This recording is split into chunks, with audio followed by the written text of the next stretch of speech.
Director and faculty, led by Mr. Ashank Desai, Chairman, will begin the ceremony, requesting everyone to kindly rise and remain standing until the dignitaries and the Chairman are seated. Also, request you all to please switch off your mobile phones or keep them in the silent mode. Since arrangements have been made for photography, I request guests not to take any additional photographs during the ceremony.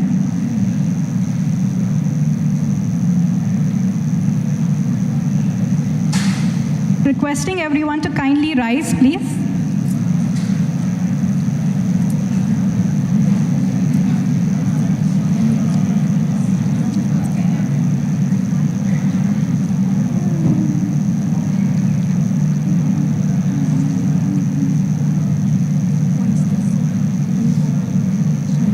I declare the invocation open then. I'll give the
I now invite the chairman of the board, Mr. Ashank Desai, to kindly declare the convocation open.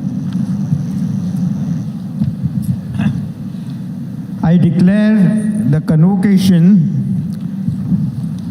2026 of Goa Institute of Management open. Ladies and gentlemen, please rise for the invocation.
Please be seated.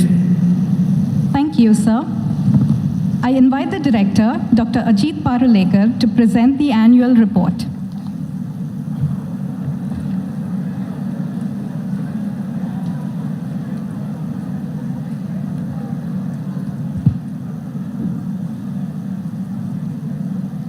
Good evening. Welcome to the 2026 convocation of the Goa Institute of Management. And I'm absolutely delighted that we have Mr. Sunil Gupta, the data center man of India, today with us as a convocation speaker. Mr. Gupta is a co-founder and managing director of Yota Data Services and is an alumnus of NIT Kurukshetra and Columbia University. He stands at the forefront of India's data center and artificial intelligence revolution. Later on, you'll get a much more detailed, profile of his before he delivers his convocation address.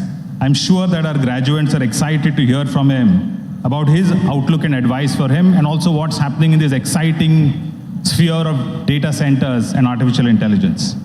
Thank you for accepting our invitation, Mr. Gupta. We look forward to listening to you later today. At the outset, I'd like to express my heartiest congratulations to all our students across the 6 programs who are graduating today. So why don't you give them a big round of applause?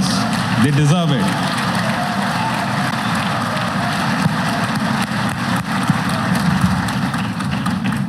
My dear students, today I'm sure is a very important day in your lives as you complete one journey and set out on another.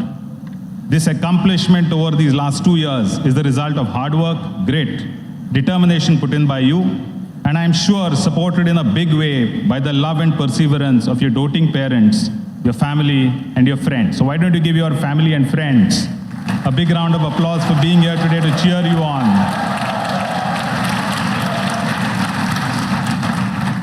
And my heartfelt appreciation goes out to all the faculty and staff of GIM for the efforts that they've put in to make these 2 years count in shaping your careers and lives. So I request the faculty to stand up, turn around, and the graduates to give them a big round of applause for the role that they've played over the 2 years.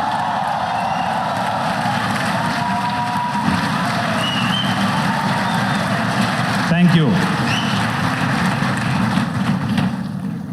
Yeah, I place on record my sincere gratitude and appreciation to the Chairman of the Board, Mr. Ashank Desai, members of the Governing Board of GIM, the Dean Academics, Registrar, Program Chairs, Area Chairs, Chairpersons of Admissions, Placement, Alumni, International Relations, Accreditation, Chairpersons of all our centers, all our faculty, program offices, administrative staff, maintenance staff, housekeeping, gardening, K-Star, security, for all their cooperation and support. I want to especially mention the contributions made by our students, members of the Student Advisory Council, members of the Placement Cell, the Health Club, Student PR Cell, Alumni Relations Team, that's SARC, all the members of various student clubs that make GIM one of the most vibrant campuses in the country. I'll briefly go through the director's report runs into, I think, must be like 100 pages. And I won't take you through all of that. I'll touch upon only a couple of highlights. The report is available for you to get into a lot of detail. This year again turned out to be a good year for admissions for us. Slight dip compared to last year, but still ample number of applications. We opened our applications on 30th of September and closed our applications for the Achievers round in early December, and on 15th of January for the overall regular round. GIM received 21,737 applications for the 720 seats on our program this year. Over February and March, we held our interviews, interviewing a little over 5,500 candidates across 6 different cities. This year we went back to offline from online interview mode. More so, this year, one of the things that we did was recognizing the big role that the alumni play. We brought them into the selection process, and therefore alumni were part of our regular round of interview panels, and they'll continue to be a part of our interview panels in the future. Registration for the incoming new 26-28 batch is scheduled on 12th of June this year, and the first term, like every year, will commence on 1st of July 2026. As far as placements are concerned, across all the programs, we have different kinds of companies who've come here across a wide range of sectors, including finance, information technology, consulting, manufacturing, FMCG, healthcare, multiple other sectors participated. Some of our major recruiters included Accenture, AB InBev, Accenture Strategy, Aditya Birla Capital, Asian Paints, Axis Banks, Bain, Bharat Serums, Cognizant, Colgate, Deloitte, EY, Genpact, HCL, HDFC, Hero MotoCorp. You see, I've just reached H. There's a lot more to go on. So several across different sectors came to participate in our placement process. As on date, it's not been the best of years, but as on date, we have around 95% of the batches across the 4 programs that have been placed, and processes are still underway, and support for students who are not yet placed continue. Events held through the year. This was an unprecedented year in terms of the number of events we held. I can say that literally every weekend, we had more than one event happening, and therefore, in terms of just conferences and conclaves alone, we did 17 conferences and conclave through this year. These included 5 career chronicles, which was basically placement driven for different sectors. And we have variety of different kind of events that were done in partnership with various organizations, including Directorate of Health Services Goa, CAHO, the Indian School of Development and Management, ISDM, Nat Health, Harvard University's Mittal South Asia Center, Ocean Centers India, the UN Global Compact, and multiple other organizations. This year also was a special year for us at GIM, that it represented the centenary year of our founding director, Father Romuald D'Souza. And to mark this, on 20th of December, which is his birthday, we had a celebration around that day. And in a symbolic gesture to mark this particular occasion, the academic block extension, the main auditorium there, was named as the Father Romuald D'Souza Auditorium. This was also a time that we had, for this function, we also had the Honorable Governor of Goa, Shri Pusapati Ashok Gajapati Raju, who graced the occasion. And the keynote address was given by Mr. Montek Singh Ahluwalia, who's a former Deputy Chairman of the Planning Commission of India. Also, as part of this function, we had two batches who came here for their Silver Jubilee reunions, the batch of 2000 and the batch of 2001, and they were in reasonably large numbers. This was also a time that we gave the Distinguished Alumni Award. Mr. Ram Kulavenu was awarded the GIM Alumni Award for Social Impact. And at this occasion, we also launched the GIM Alumni Endowment, in which in the first 6 months, we've got pledges of around 5 crores from our alumni. Faculty accolades. Professor Nandakumar Mekot at the 12th AMA, so that's the American Marketing Association Sheth, Professor Jagdish Sheth Foundation Doctoral Consortium. He got the first runner-up for the Best Paper Award. This was held at MDI Gurgaon. Professor Divya Singhal had the Best Professional Development Workshop in Management Education, which was done at the Academy of Management, which is one of the most prestigious conferences in management, and this was held in Copenhagen. Dr. Mehak Puri, her paper won an award for the best paper presentation at the International Conference on Transforming Business Practices with AI and ESG. This was in Greater Noida. Dr. Anshul Agarwal, his paper got the best paper award at the first International Conference on Sustainability and Economic Growth Amid Global Uncertainty at NIT Goa. Dr. Arif Raza won the Best Paper Award in the faculty category at SACON in Hyderabad. Dr. Sean Coutinho got the first prize for the Best Promising Paper Award at the second Sport and Business Conference at IIM Indore. I can understand, placement chair. Yeah. Dr. Rohit Prabhudesai got the Best Young Management Teacher Award at IIM Shillong. This is across all these schools. Dr. Sri Rupa Sengupta won the Labour and Entrepreneurship Category Award at the Global Advocacy Awards in London. Dr. Diya Guha Roy at the PRME India IFI Awards for Application of Research Excellence. This was held at SP Jain. Dr. Chinmay Behera won the Best Paper Award at the Academy of International Business for South Asia chapter at IIFT Kolkata. Dr. Anup Maurya won the Best Paper Award at the 7th International Conference on Advances in Distributed Computing and Machine Learning. And the Center for Social Sensitivity and Action got the SDG Advocacy Award in London. We had a large number of publications by faculty. Just in the top ABDC and the top tiered journals alone, we had, I think, 49 papers that were published. And therefore, I'm not going to be reading out the list of all those that were published. Undoubtedly, they've done phenomenal work, but this is there in the director's report published there. And we've had a sizable increase in the number of publications this year. So in this current academic year, we have a total 54 journal articles that were published, including one in the top 50 journals of the world, one A-star, 21 A category journals. We also had several cases, books, book chapters, magazine articles, newspaper articles, and stuff like that. I also wanted to, talk about the human service, given long service by some faculty and staff. So the following faculty and staff at GIM completed 5 years. Ashish Marathe, our CFO, Supriya Sawant from the Accounts Department, Professor Rohit Prabhudesai, Professor Shivnath Sinha, Professor Shantanu Prasad, Professor Shri Rupa Sengupta. They've completed 5 years at GIM. The following completed 10 years at GIM.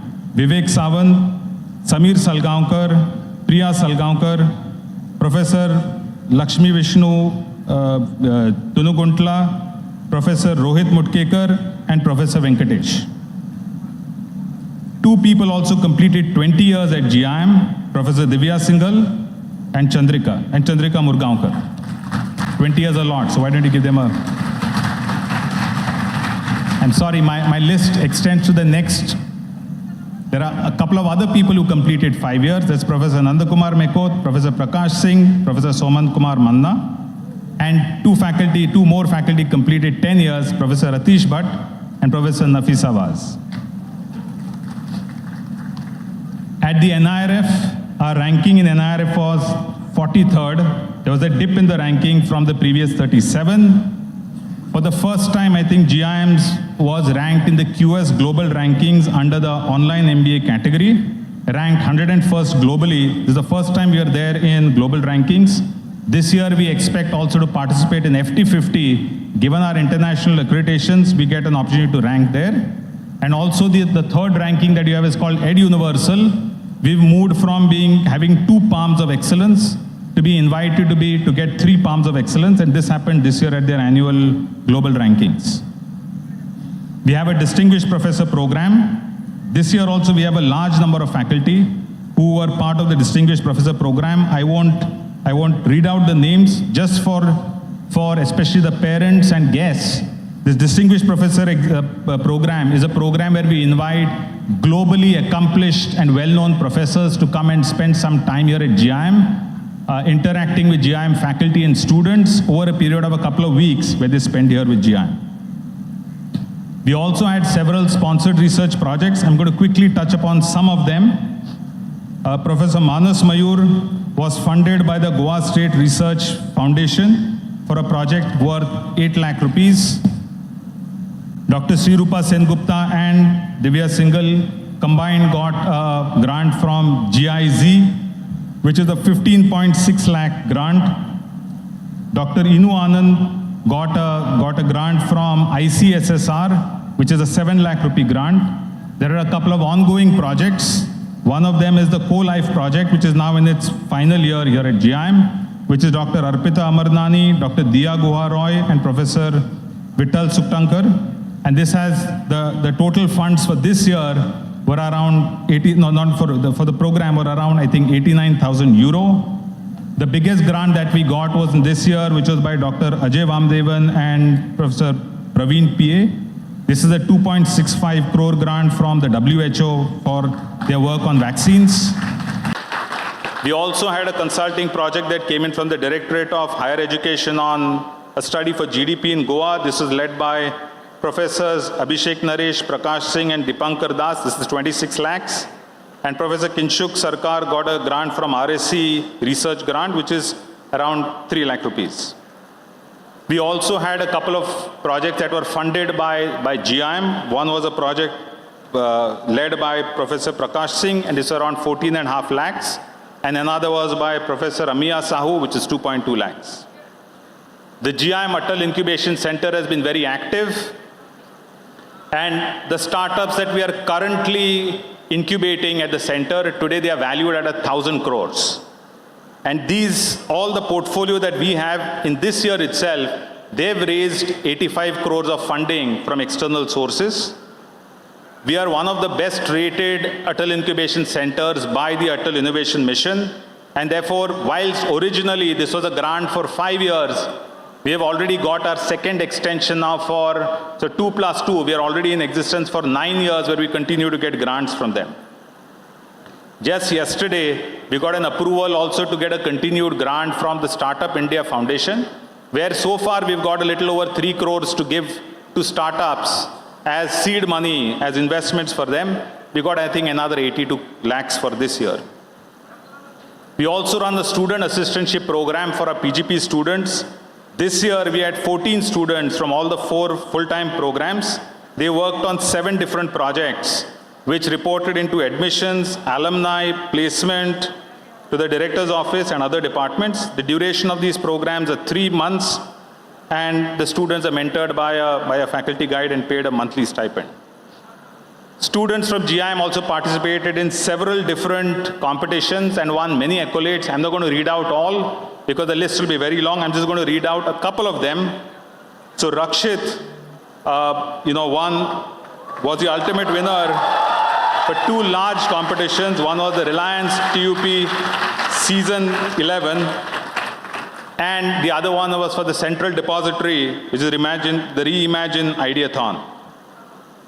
Asta Sharma was selected for a Harvard project, as well as in the EY Next Gen Women Leaders, she made it to the national finals. And a team of Aryan Rajpal, Shubham Das, Dhruv Bhagat, Aditi Naringe, and Yash Kabra, they made it to the global finals of Map the System at University of Oxford.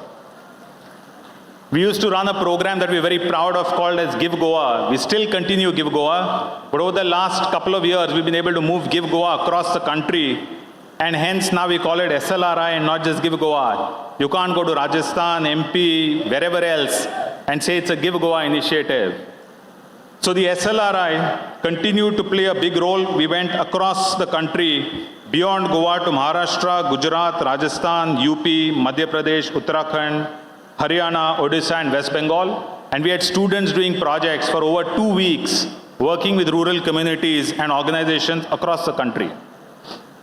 International networking. While there are a lot of activities that happen as part of the international networking, and geopolitics has become extremely important, especially this year, GIM signed many new MOUs. The institutions with which we signed MOUs, one is EM Normandy from France, the Manchester Metropolitan University from the UK, Solbridge International School of Business from South Korea, and Lomonosov Moscow State University in Russia. All 4 are top-ranked, multiple accredited schools. In addition, we also are kind of in advanced stages of signing MOUs with Newcastle University Business School in the UK and Rutgers in the US. Unfortunately, because of the kind of tensions that are happening in the Middle East, our international immersion programs couldn't go through, though we were ready with literally everything. It was just, we had to pull out barely like 2 weeks before. This was a phenomenal year for us in terms of accreditations. So early in this year, we had, I think in July, at the start of the year, we were awarded the full 6-year accreditation by AACSB, which is the top accreditation agency in the world. In September the same year, we got a 5-year re-accreditation by AMBA and BGA, which are the top accreditation agencies in the UK. And for the first time, both the HCM as well as the BIFS program got a full 6-year accreditation by NBA. The only top honor that remains globally for us to get on accreditations is the EQUIS accreditation by EFMD. We've already cleared the second step on this, and we wait for the final step that should hopefully happen by the time the incoming batch this year, by the time they graduate, we should be a Triple Crown school. Let me see how many pages. Okay, I'm still quite okay. In terms of MDPs, we successfully conducted 29 MDPs for 21 different clients, engaging a total of 1,054 participants. Notably, we had a couple of international programs. One that was done, 2 programs were done for banks and insurance companies in Nepal. One was done in Congo, and one is just being completed today, where we had participants from 12 countries in the tourism sector. Our centers of excellence, we have a lot of centers of excellence. So CSSA already spoke about some time back. We have CCIDT, which is a Center for Creativity, Innovation and Design Thinking. We have a Center for Public Policy and Governance, a Center for Excellence in Sustainable Development, and a new center for health systems design and management. Each of these continue to play a pivotal role in advancing the institute's academic research. In the director's report, each of these centers, they have 3 to 4 pages of write-up. So I'm not going to get into all the activities that each of these centers have done. There are a lot of activities they've done, including conferences, sponsored research, training programs, research projects, all of those. I also thought I should talk about the new faculty that we recruited and welcomed into GIM. It's a reasonably large list. In the finance and accounting area, we welcomed Mayank Gupta and Shivani Agarwal. In the general management and public policy area, Pranusha Kulkarni, Cledwin Fernandez, N. Parmeshwaran, Madhukar Pandey, and Mudassir Ahmed. In the strategy and consulting area, Vivek Kumar Sundrial and Tara Saldana. In the healthcare management area, Sanchin Tyagi and Amol Adkonkar. In the marketing area, Abdul Wahid Khan, Vishwas Raichur, and Aishwarya Ramesh. In the OB and HR area, Rahul Sukumaran. In the IT ops area, Ranjan Kumar and Mitturani Kuiti. In the BIFS area, Vikram Singh. In CSSA as a center, Inu Anand. And in CESD as a center, Mehak Puri. So why don't we welcome them with a clap? Yeah. Thank you. Student clubs. We have a very large number of clubs. So even if I just list out all the clubs, I'll still list out many of them. So Brain Vista, Arohan, Cognition, Hriday, Invicta, multiple of them. Lot of events done across the country. Kept most weekends very, very busy for everybody. Together they've been able to foster a lot of student development. We say learning never stops at GIM, and the clubs foster a lot of that. Alumni Connect, and that's the last area in my report that I'm going to be talking about. We strengthened our Alumni Connect through 11 meets at different cities in the world. In India, it was Delhi, Hyderabad, Bangalore, Mumbai, Kolkata. These were cities where we had alumni meets. Internationally, we had alumni meets in Dubai, Nairobi, London, Toronto, Copenhagen, Brussels. I might have missed some. We've had reunions of 10-year reunion of the 20-year reunion of the 2005 batch, 25-year reunion of the 2000 and 2001 batch, and 10-year reunion of the 2015 batch. We've had multiple activities, some of them that I spoke about. I did think that it was relevant for me to talk about the fact that for this batch that's going to graduate, we did the elections for the batch president and vice president. So the alumni batch president from this batch is Daniel De Silva. And the vice president is Akash Arvind. So if some of your work tomorrow as alumni is not getting done, who to catch? Finally, to conclude, I'm sure that this 2-year journey at GIM was eventful. If you remember 2 years back, I had said to you at the induction, take a photograph of yourself as you enter in, and take a photograph the day that you're going to graduate. So don't take it with this gown and all that, just take a natural photograph. And I'm sure you'll be able to witness the metamorphosis that you've gone through to make you a more mature, competent, confident individual. And I'm sure along the way, you've made a lot of friends for life. So now, as you embark onto a much longer and challenging stage of your life, of leadership, of management, and overall of building your own families, communities, I wish you well on behalf of your faculty, staff, the GIM board, and the entire GIM community. Bless you always. Jai Hind.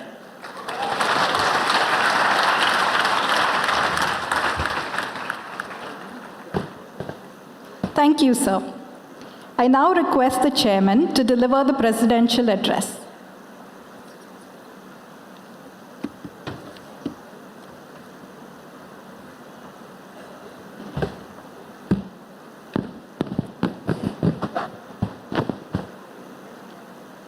So my time starts now, is it? Good evening. My chief guest today, Sunil Gupta, and my dear friend beyond anything else, Director Ajit, Venkatesh, Dean Academics, board members, society members, faculty, and of course, all of you passing students, your parents, families, ladies and gentlemen. I am really delighted to welcome and thank, of course, our chief guest, Sunil Gupta, co-founder and managing director of YOTA. He is leading data center revolution in the country. I'll be talking more about him later. I look forward to his address for the graduating class. Convocation, of course, is undoubtedly a place where you need to celebrate because it's a hard work of 2 years that you had here, as our director told you. But it's equally a time for introspection and a bit of forward-looking anticipation. It signifies not merely a culmination, but also threshold of new beginning for all of you. Today we come together to recognize and celebrate all of you, our dear student, for your accomplishments, your steadfast spirit and growth you have so admirably achieved. And as a chairman of the Board of Governors of Institute, I am pleased to share in this defining moment with you. I am proud that GIM as an institution, we continue to expand, redefine our horizons every passing year. I have been here associated with GIM at a board level and now as a chairman together for almost more than 18, 19 years. And I have seen this institution grow from strength to strength. I have been here when we were at Raibandar, and we have come here in such a nice, large campus and a beautiful campus. It has been a hard work at a top level through society members, founders like Dr. Ramal and other board members and founder members. It is the governance of this institution you should know, because I have been a privy to that, witness to that, which has achieved this. Of course, there are many other stakeholders who have made this happen. I am coming to that. But what I am saying is, you should know that this is one of the most well-governed business schools in the country, because I am aware of many business schools. I am involved with many business schools. So I am proud of what they have achieved, GIM has achieved. The examples of achievements are many. I'll be very brief, and those which are very distinctive is what I'll talk about. You know, we have reaffirmed through recognition by globally renowned accreditations like AASCB, AMBA, and BGA, alongside with NBA at a national level. I am told that only 5 to 6% of institutions globally, right, Ajit, are having this triple accreditations. So let us give a big hand to ourselves here.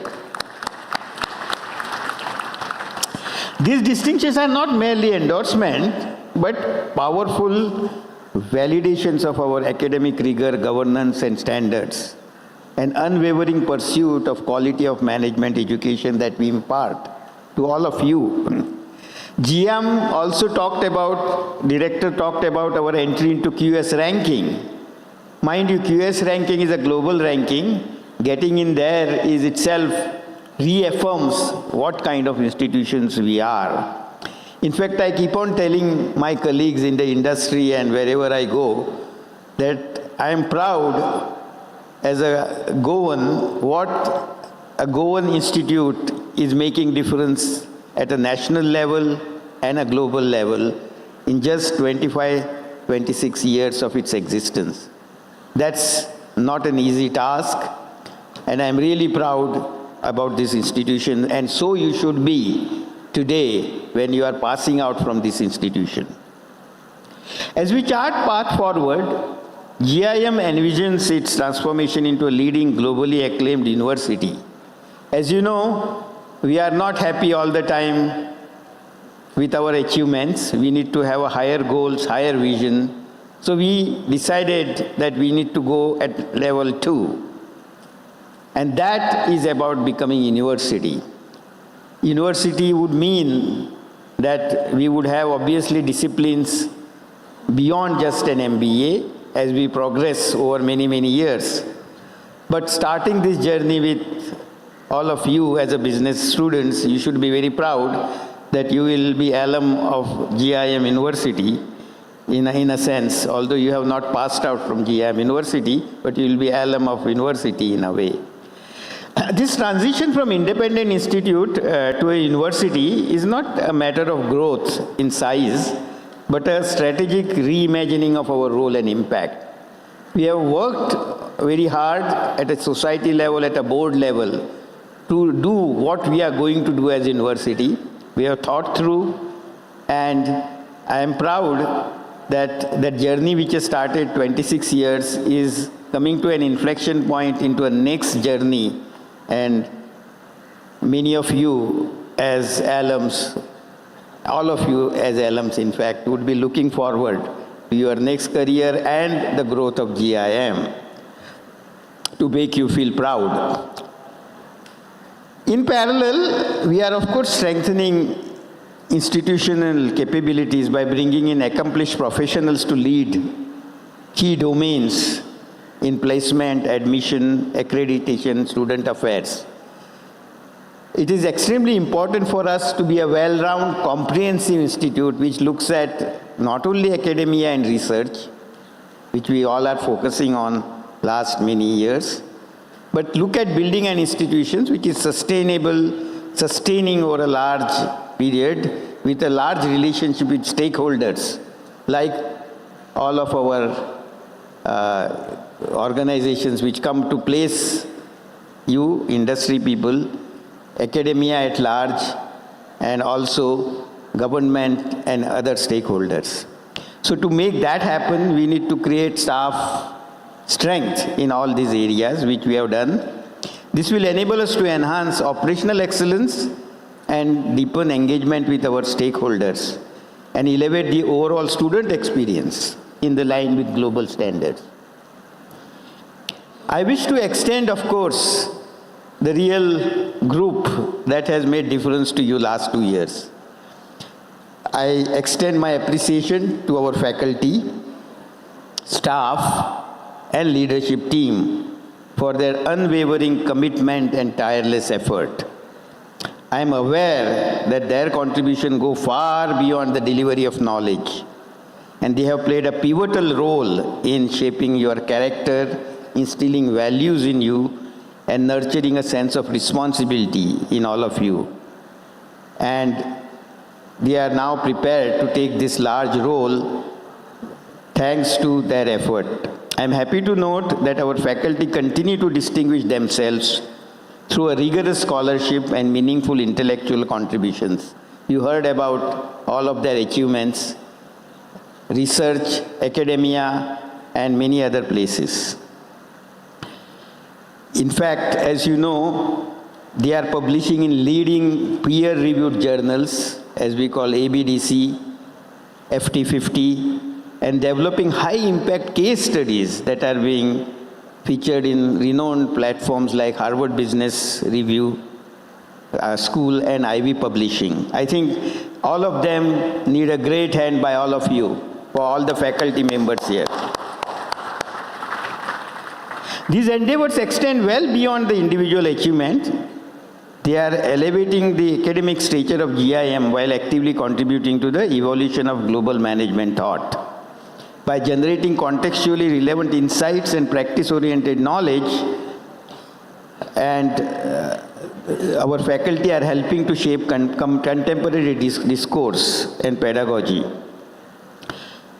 To the graduating class of 2026, your journey has unfolded an unprecedented global volatility. Every day these days is a new day.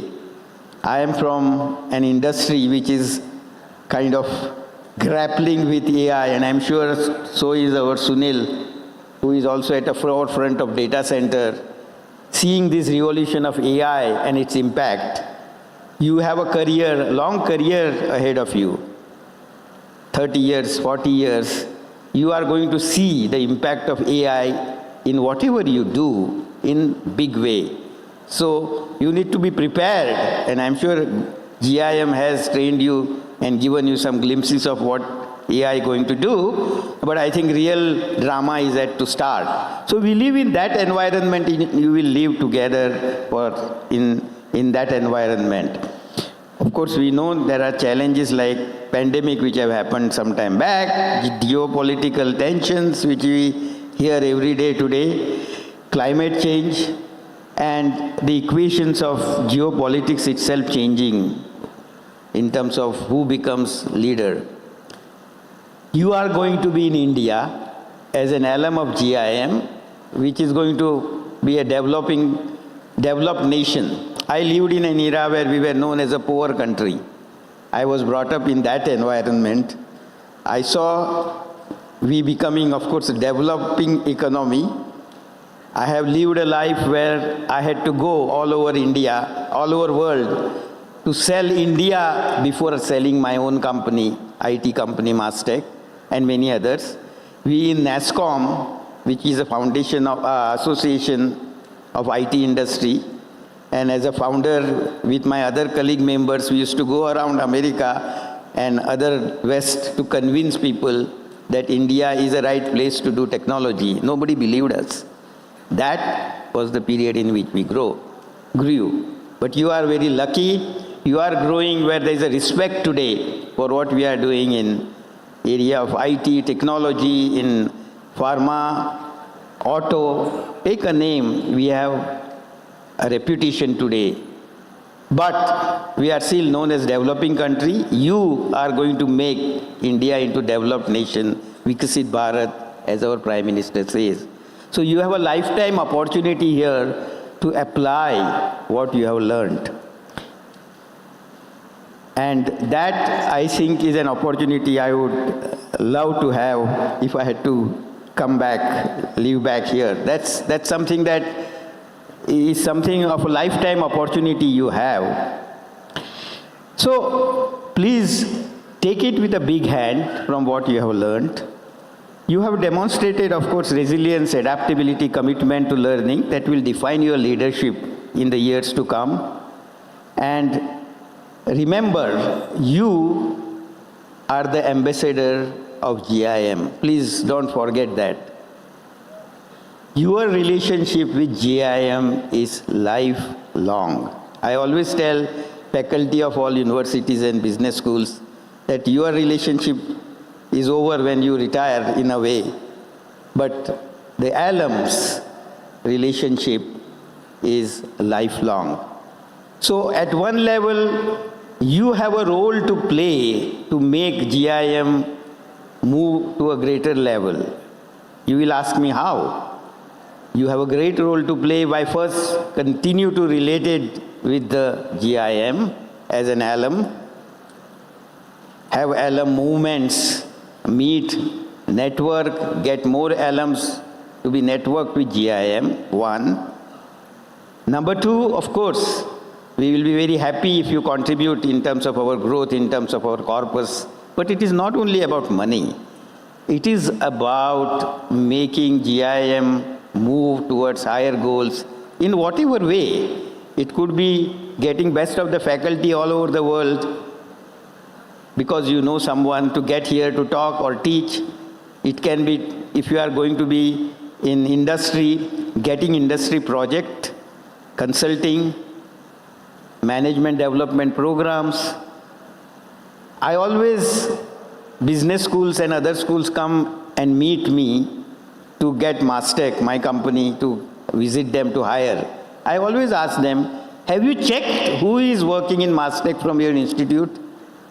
I go and tell them, you should talk to him or her because he or she is ambassador of you, your university, in my company. They are best people to do the work that you are doing because I know them well and they will be doing job with a commitment. So that is the role that you need to play. So I would strongly suggest to you that please remain connected, please remain to be ambassador for GIM. I have, of course, a lot of advice to the graduating student. I'm sure Sunil would have a lot of it too, but I will summarize it into 3 or 4 points. Remember, your vision defines the dream that you want to be what you are. That's extremely important. I know people still wondering what they are going to do or how they are going to impact. That definition of vision will drive you far ahead. Second, it is about teamwork, it is about win-win, it is about working hard and smart are the values that work in the industry and outside world. In business, in all the schools and universities, we focus on a person and he or she doing best alone. But it is a teamwork that matters when you go out in the world. So please remember those values. Please remember that ethics and integrity are of highest value. We always hear the news which is not so positive, but that's just a small percentage of people. The industry, the world works on the leaders who have high integrity and ethics. So those are some of my quick messages to all of you as you move ahead and start a big career. I thank here, of course, to your parents, families, mentors who have supported you and your achievement. This is a time for you to say big thank you to them. Of course, you need to thank your director, faculty, staff, and I also as a chairman thank all of them as my deepest gratitude for shaping not just your minds but your futures. And to the graduating class, to all of you, my heartfelt congratulations. The world now opens its doors to you. Step forward with confidence, courage, and integrity that defines a true GIM graduate. May your path ahead be purposeful, impactful, truly fulfilling, and may you have a great life and career ahead. Thank you once again. My warmest congratulations.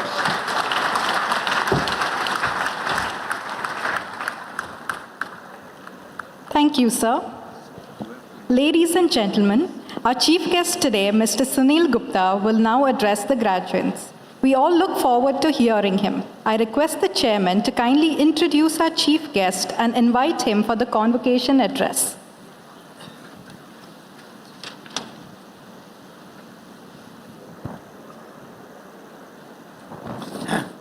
I take this opportunity to introduce our chief guest, Sunil Gupta. Sunil's outstanding contributions have also earned him a place to cover of Forbes India magazine, and he has been featured in Outlook Business Changemakers list in 2024. As I already told you, he is a data center man of India. He has started his revolution as a data center person for many years ago, but now he heads Yota as a managing director and a co-founder. Data center is the fastest growing field, as you know, and the people like him are going to make great difference and put India on a national map. He has also been honored with the prestigious AI Leader of the Year award at the 15th Digital Transformation Conclave and Awards 2024. Apart from many of his achievements are long, but I think you are waiting to hear him more than my introductions. He is also spearheading a groundbreaking collaboration with NVIDIA for the Shakti Cloud platform, a state-of-art AI HPC supercomputer powered by NVIDIA's largest generation of GPUs. This platform is designed to demonstrate access to AI and high-performance computing, HPC as it is called, offering it to research labs, startups, and enterprises. The tools to innovate and grow on pay-per-use model. The initiative is going to be a great game changer for the country, enabling industries across the domains such as healthcare, finance, manufacturing, education. So there is a revolution in making here. Sunil is also active angel investor. He is involved with CIO Angel Network, highlights his commitment to nurturing startups. We always look forward to our chief guest with a very distinctive vision, achievements, but also ability as an entrepreneur to move the entrepreneurial revolution in the country. So he is one such person. As a chairman of ASSOCHAM, that's a national association as you know, ASSOCHAM's National Council on Data Center and CII's Cloud Summit, and a member of NASSCOM's Western India Regional Council, Economic Times India Leadership Council, IMA CEO Forum. Sunil's influence, as you can hear now from me, extends across large IT services industry.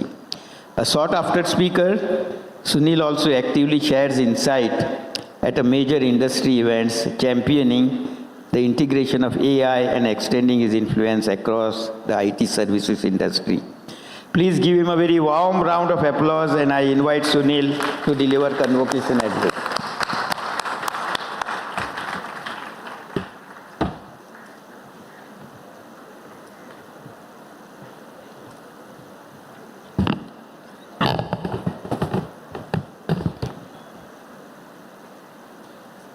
Good evening. Members of the governing board, members of the society, respected faculty, proud parents, and of course, students. A very, very warm good evening and namaskar to all of you. To the graduating class of the Goa Institute of Management, congratulations. It's truly a privilege to be here today with all of you. This moment represents years of efforts of all of you, persistence, curiosity, and growth. Your families, your teachers, your friends, all have been a part of your journey till date. But let me tell you, today marks a point where the responsibility for shaping your future path shifts fully to you. And the world you are stepping in is going through one of the most extraordinary transformations we have seen in decades. Artificial intelligence has moved from research labs into everyday's life. We all are using AI on our mobiles every single minute. I'm sure right now also many of you must be on your ChatGPT or Grok or on Perplexity or on Gemini, some of the other tools. It has come into our lives every single moment. Millions of people are interacting with AI systems every single day, whether, as I said, through chat assistants or design tools or for coding co-pilots or recommendation engines. Businesses across industries are now redesigning how they operate because AI has impacted them so heavily. Every business, whether it is healthcare looking for drug discovery, whether it is healthcare looking for diagnostics, whether it is agriculture helping farmers how they can grow their crops better, how they can predict weather, whether it is manufacturing which is looking for intelligent automation, whether it is finance which is looking for how to extend loans to the people who cannot otherwise get loans, whether it is education which can be reimagined with AI tutors and personalized learning. So every single aspect of life has been impacted by AI, and I think the reason is very, very simple. When we all were doing software coding, it was the limitation of the human mind which you were putting into the machine, what all you can do with the machine, because human mind is creating the software code, software application. What AI is doing, you are not actually coding the machine. You are just dumping enormous amount of data in the machine, and the machine with its enormous computing power and algorithms is actually creating the code and intelligence itself. So the moment you see the phenomena that machine is creating the code, you can imagine no aspect of life, whether it's your personal life or professional life, can be untouched with AI, and that is why AI is making such a large impact. Effectively, what electricity did to industrial economy few decades back, AI is now beginning to do the same thing to our economies of today. And just like previous technological revolutions brought about a change, how the industry operated, how our personal life operated, and how the roles changed, the same thing is going to happen with AI also. Many of the roles which are existing today may not exist, and many of the roles will emerge which we can't even perceive as on today. What makes this transformation very, very exciting for you is that India is sitting right at the center of it. Just imagine, India has got 1.4 billion people, every single of them almost carrying a phone. But the bigger part is almost 1 billion of them are carrying a smartphone, which is connected to internet. Now, what is the impact of this? Any digital product, any application, whether it is a normal application, entertainment, education, or banking application, or AI-driven application, once you have launched it as a startup, it can be brought into the lives of 1 billion target people in one shot. That is the impact India can bring in, that if you bring in a good AI tool, you have got a ready market to be served immediately. India has got world's largest digital identity platform, Aadhaar. The whole world vouches for India because nobody ever in the world such a platform was created. 21 billion digital transactions every month are done through UPI. We all know that. Even a 1 rupee payment transaction if we have to do today, we don't carry cash, we don't do credit cards, we are doing UPI. I don't know how many of you are aware, more than 50% of the digital payment transactions of the whole world are done in India. So India on one side, rest of the entire world, including developed countries like US and China, are on the rest of the 50% bracket. That is the impact India has brought in terms of technology adoption. So that is the fascinating example UPI is. When UPI, by the way, was launched, many people were doubting it.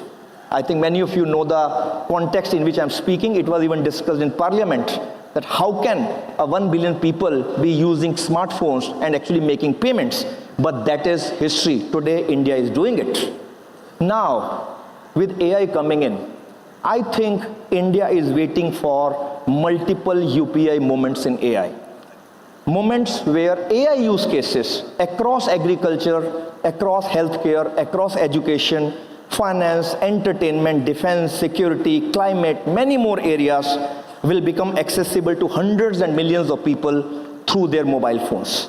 And many of those innovations will be built in India, for India, and eventually for the world by people like you. So what does all this mean for you as management graduates entering the workforce in 2026? First, let's understand and accept AI is here to stay. It is no more a fad, it is no more a hype. Every professional will soon have an AI co-pilot when you enter the workforce. Tools that will help you analyze data, write codes, generate ideas, and automate tasks. But does it mean jobs will go away? That is a typical fear in the narrative which is being built around it. No, that will not reduce the importance of human talent. In fact, it will increase the value of people who know how to ask the right questions, who put the right prompts, who make the right decisions and connect various ideas. We are already seeing new types of roles emerging in the whole industry, in my own customers, in my partners, in my own company. I see those roles emerging on a regular basis. For example, AI product managers across industries who are developing AI-powered products for that industry. Data strategy leaders who are helping organizations understand their data, to make sense of that data and generate intelligence from that data using AI tools. Digital risk and governance specialists who will manage and ensure that AI put to use in an ethical way. Sustainability and system thinkers who connect technology with the real world impact. And there will be many, many roles, as I said, which cannot even be imagined yet. So for management graduates in particular, I'm not talking about technologists, I'm talking about management graduates like you, this opportunity is lying at the intersection of technology, business, and society. So understanding for you how technology translates into real economic value will be a very, very powerful skills for you to adopt in coming times. But beyond just talking about AI as a functional technology, I want to share with you something which you must understand about the world you are entering. Let's understand, world is no more predictable. Your careers will not be linear. Your industries will evolve faster than before. If you are thinking you have completed your learning exercise and after that now it's just job or a startup, it is not. You will have to be learning every single day, every single week, irrespective of your age. People at my age also need to learn, unlearn many of the things and learn from, because people like you are more trained in AI and not people like us who were trained in previous skills. So people like you, people like me, all of us have to keep on learning. So how does one navigate a world that keeps changing? There is no single formula. I can just reflect on my own journey and the decisions that shaped my career, which had one thing in common, and I would like to share, maybe it will be of help to you.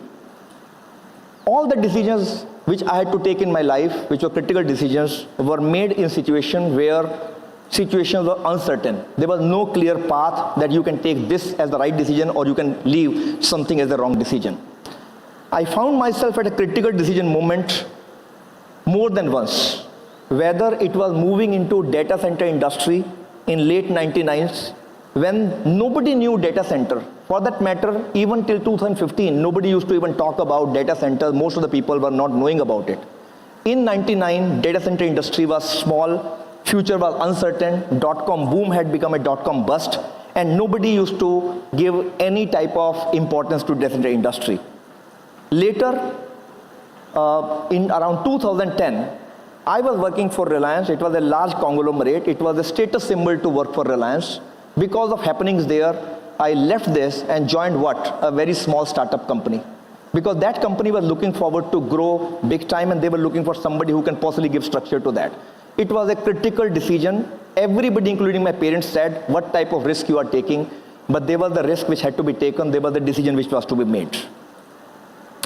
Let me give you another such moment when I decided to start Yota 2019 early with Hiranandanis.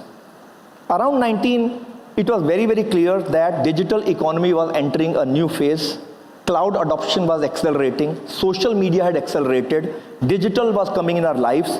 Hyperscale technology companies like Amazon, Azure, Google, all of them were coming into and setting their bases in India in a big way. And the demand for data centers on a very large scale was growing at an unprecedented pace. But at that time, most data centers across industry were very, very small. People were not taking the courage to build larger facilities. They were not looking for future that we should start building large campuses the way they exist in US. This is the time when I had approached Mr. Hiranandani with a simple thought.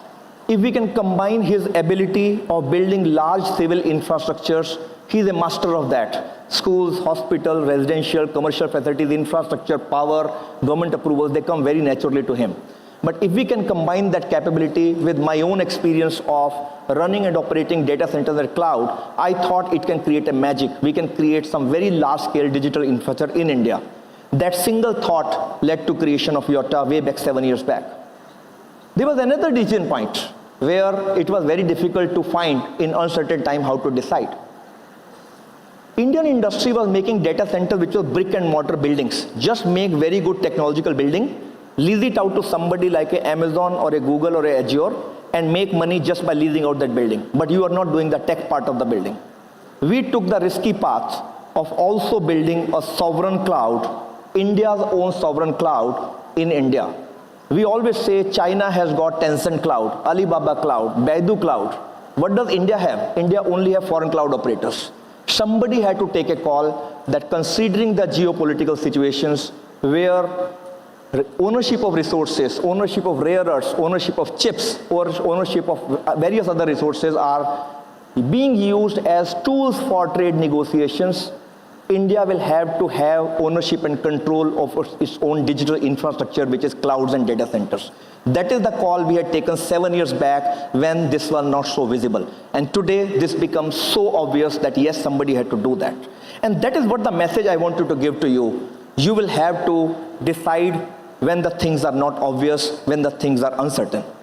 And let's come to AI. What was the decision point in 2023? AI suddenly moved from research labs to hands of everyday users. ChatGPT came into our lives. Within months, millions and millions of people worldwide were interacting with AI systems. Businesses began rethinking how they operate. In India also, there was a lot of narrative, lot of discussion in industry circles, in government circles. What do? India is a software and services leaders for last 3 decades, right? We have got largest of the IT companies which are serving the rest of the world. We have got the best talent index. On Stanford Talent Index, India has become number 1. India has got the best of the schools and universities which is producing talent like you. From a supply side, what does AI require? AI also requires data sets.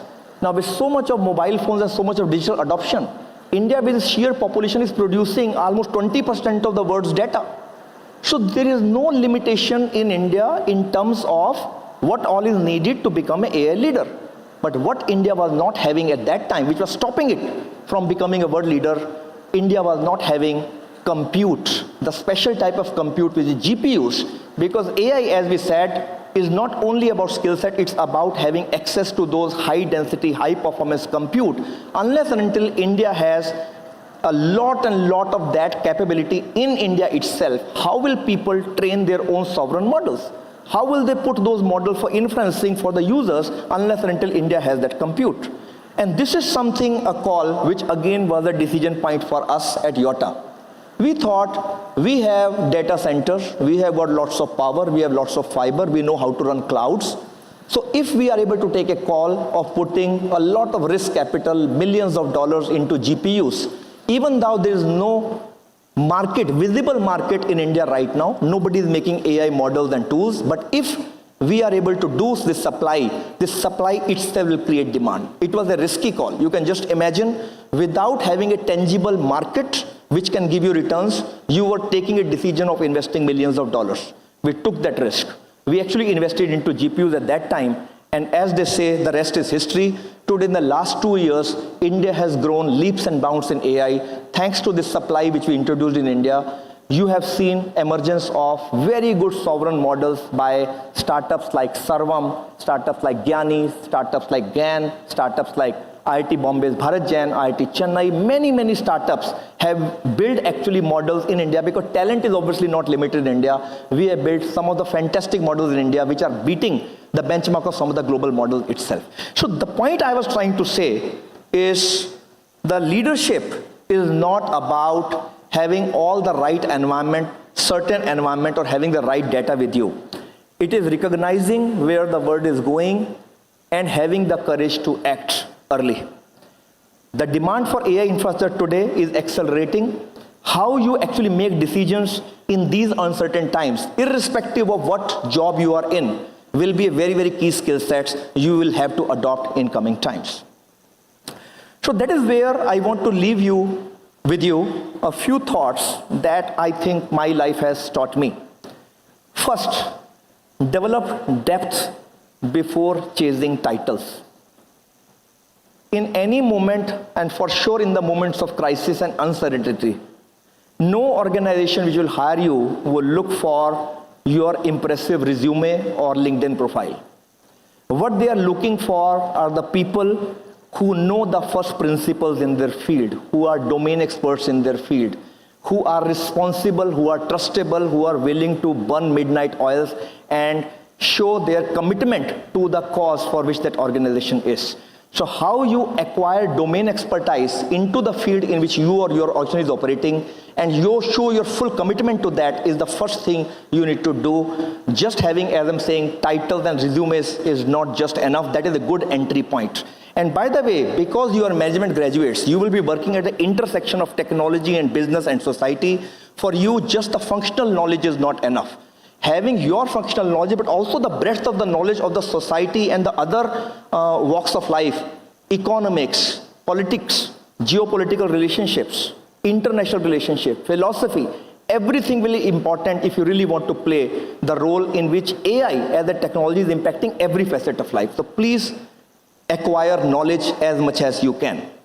My second point, develop conviction in yourself.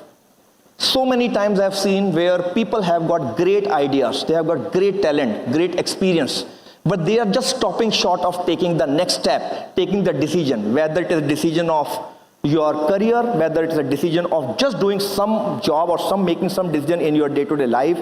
People just stop at taking the decision because heart to heart that conviction is not there. And by the way, conviction does not mean you have got every single thing in your mind to make a decision. Things will be uncertain. How you make use of the best data points with you, and after that use your gut, instinct, heart, conscious, whatever you say. Use that and make decisions and move on. You can make mistakes, but making decisions is very, very important. Use your convictions, have confidence on yourself. That is very, very important. Trust me, having confidence in yourself does not mean you know everything. Right now when I'm speaking to you, I suddenly feel so many of you, everybody on stage and you will be knowing so much about your field than what I am knowing. I get goosebumps when I have to speak in an audience like this, because you may all know it more than me. But till the time I have a conviction of what I know and what value add I can do to speak to you, I will be trying to build conviction and confidence in myself and start speaking to you. And that is the conviction which is very, very required by you in all walks of life, wherever you are working. Third, embrace a non-linear career and keep learning. Career making will not always be, today I am joining as an executive, then I'll become an assistant manager, then general manager, then VP, and then president, and whatever the titles are. I've seen people chasing titles across my life. But actually I can tell you, in my organization, many of the people who are actually much seniors today are maybe less important than the people who have just entered my organization, because they are the people who are coming with a lot of confidence, a lot of domain knowledge, and they are just happy doing the work at their level, and they are moving horizontally, acquiring more skills. Today they are doing one work, tomorrow they will come, sir, we can do this also. Why don't you assign us that assignment as well? And they will happily do that. So for me, those people become much more important. That applies across organizations. So your growth in life will not always be vertically up, getting titles. Your growth in life, your career may be like a lattice. You are growing horizontally, acquiring more skill sets, getting more functional roles to do than just doing a vertical upward titles acquisition. And finally, this is something which is very, very simple, fundamental, and you'll see very cliche. There is no substitute for hard work. We often hear conversations about work-life balance. I'm sure many of you have participated in a whole lot of social media debate about work-life balance. Many of the topmost industry executives spoke on that, and I think a lot of social media memes got created on them. I'm just hoping after what I say in this speech, you don't create my memes as well. So while balance in life is important, I sometimes feel we misunderstand and misinterpret the phrase work-life balance. It sounds as if work is a burden and life begins only after we leave the workplace. But trust me, a large part of our happiness comes from the sense of achievement that meaningful work brings to us. When you build something, when you solve a difficult problem, when you create an impact, that sense of accomplishment becomes one of the deepest sources of satisfaction for all of us. And happiness, as we all know, you must have read Maslow's theory. Physical level of satisfaction, money, is just one of the part. With time, the real satisfaction becomes at self-actualization level, which means the real happiness, which only comes from your work. So work is life, work creates happiness. The day you realize that everything you are doing is ultimately for your own growth and own happiness, something fundamentally will change in you. You will stop blaming others. You will stop blaming circumstances. You will stop waiting for validation from others. When somebody will ask you to do more work than 9 to 6, you will not say why I should do that work, it will benefit others. You will do it because it will benefit you. If others are benefiting, that is a byproduct. So The most powerful realization in life is this: we are responsible for everything we become. Final thought for all of you. Somewhere in this hall today, maybe a student who will build the next platform that will transform India. Maybe there is some student who will create an AI system that will help millions of farmers make better crop and weather decisions. Maybe there is somebody who will build healthcare AI which will reach the benefits of healthcare in rural India. Somebody will create the next digital platform that will become as transformative as UPI. And when that happens, the impact will not stop at India's borders. It will benefit for sure billions of Indians. It will also benefit in India exporting that benefit and carrying that IP. So my request to all of you is very simple. Build in India. Build for India. Build products, platforms, and intellectual property that originates from this country. Don't become skill set raw material for foreign companies. Because the future of technology will not be just written in Silicon Valley. A large part of that needs to be written here in India for producing, as Ashangji said, for making India a Viksit Bharat. And many of the people who will write that story are sitting in this room today.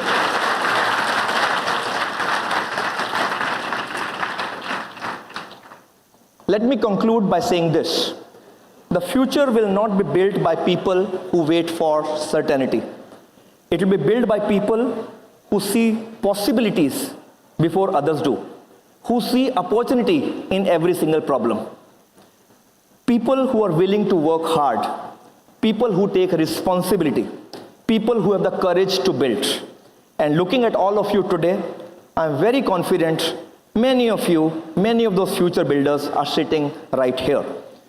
So go out and create the next UPI moments for India. The world is waiting. Thank you. Jai Hind.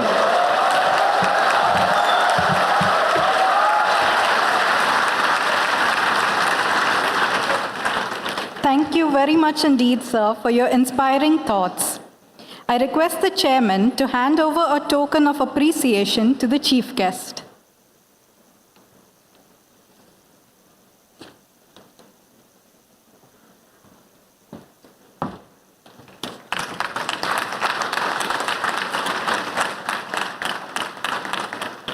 Thank you, sir. I now call upon Dr. Venkatesh Naga, Dean Academics, to present the graduating students for the award of diplomas and to administer the pledge.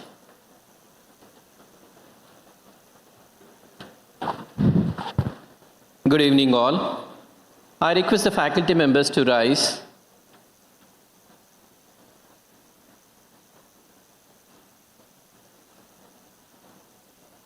On the recommendation of the Faculty Council, the Board of Governors of Goa Institute of Management is pleased to confer the 4-year Fellow Program in Management on 3 students, the 2-year Postgraduate Diploma in Management in Healthcare Management on 39 students, the 2-year Postgraduate Diploma in Management in Big Data Analytics on 126 students, the 2-year Postgraduate Diploma in Management in Banking, Insurance and Financial Services on 55 students, the 2-year Postgraduate Diploma in Management Hybrid on 39 students, the 2-year Postgraduate Diploma in Management on 234 students. I seek the permission of the Chairman and members of the Board to present these candidates for the award of the diplomas. Sir, thank you. I request the faculty to kindly be seated. Thank you. The program chairs will now present the candidates for the award of the diplomas. As the respective program chair calls out your name, you will come to the stage and receive your diploma from the chairman and return to your seat and remain seated. I request the chairman and director to kindly come forward. I request you all not to applaud for each student, but after all have received their diplomas, we can together generously applaud all. Professor Kanupriya Katyal will present the Fellow Program in Management, Class of 2026.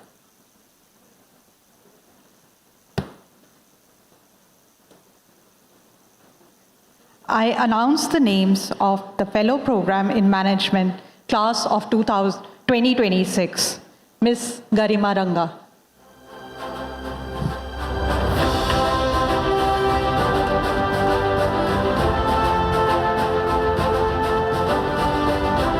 Mr. Jeevan Lawrence.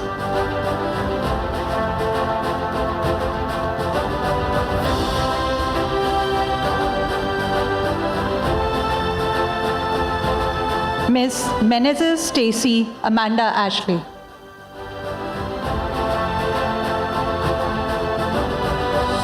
Let us applaud the Fellow Program in Management Class of 2026. I invite Professor Shri Rupa Sen Gupta to present the Postgraduate Diploma in Management, Healthcare Management, Class of 2026 for the award of Diploma. I announce the names of the Postgraduate Diploma in Management, Healthcare Management Class of 2026. Ashi Jain.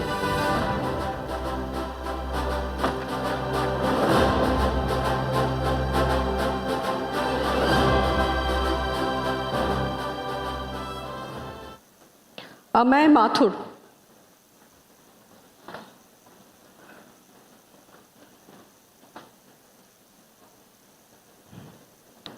Aradhya Gandhi.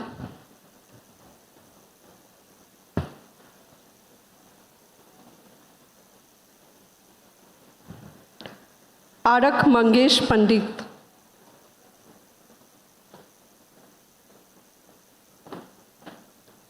Atharv Ashish Salvi.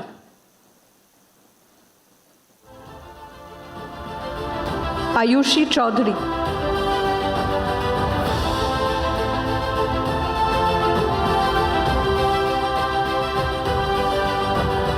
Bhore Shivani Satish.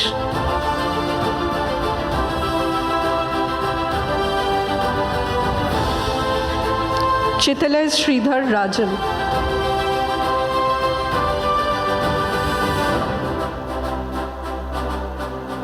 Daniel David.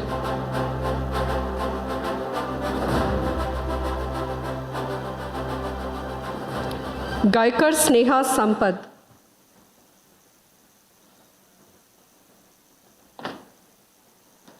Garima Rastogi.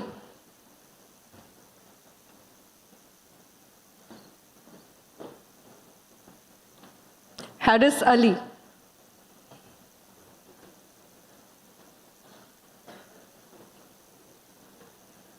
Harshita Shukla.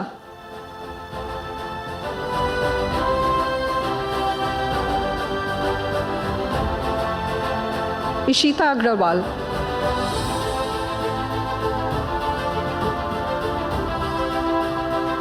Jaiswal Gaurav Santosh.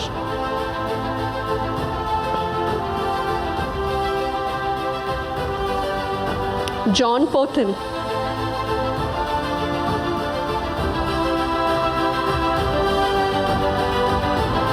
Kamakshi Jangir.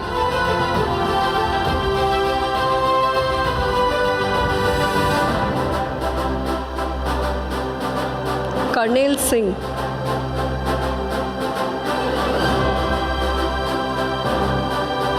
Kota Balaji.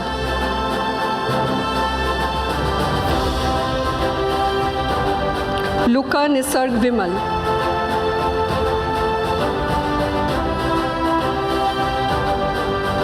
Mehul Soni.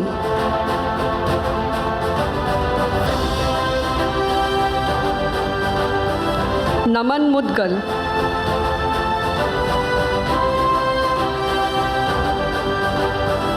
Nayanika Batra.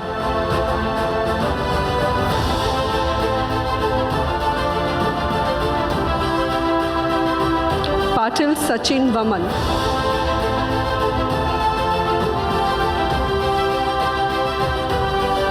Prakhar Nair.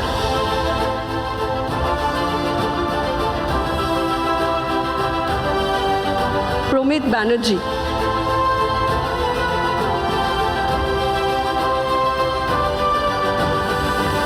Rahul Sharan.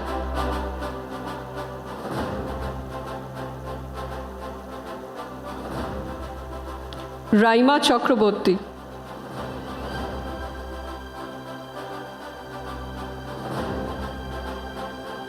Rashiv R. Tripathi.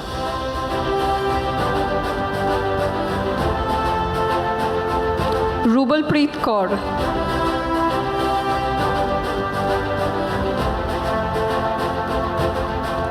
Sarvajit Ray.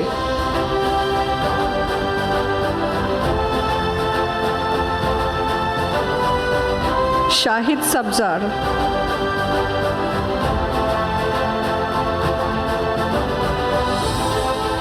Shreya S. Makam.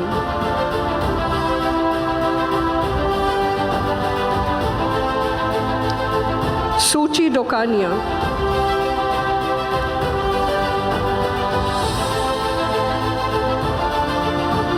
Stuti Sajan George.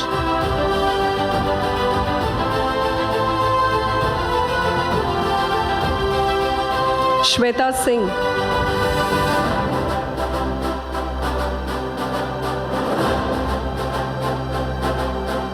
Tanya.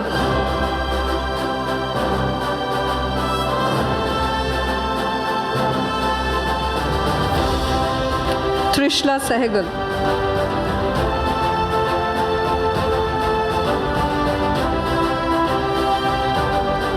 And Vaishnavi Mahalingam.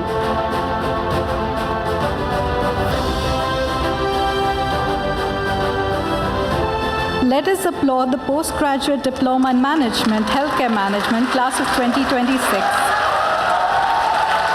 I invite Professor P. Balasubramaniam to present the Postgraduate Diploma in Management, Big Data Analytics, class of 2026 for the award of Diploma. I announce the names of the Postgraduate Diploma in Management, Big Data Analytics, class of 2026. Abhijit Kumar Nath.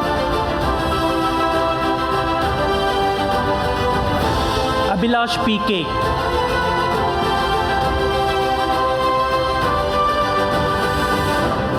Abhishek Kumar.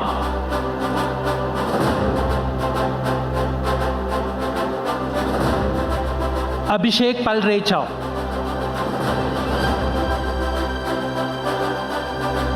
Abhishek Pandey.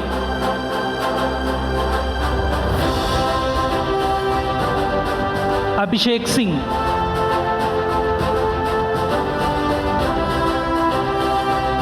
Aditi Rathore.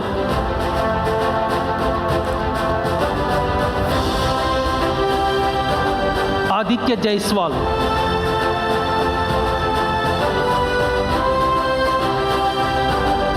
Aditya Vardhan.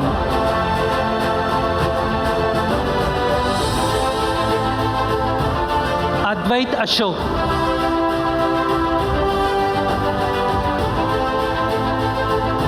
Advik Sharma.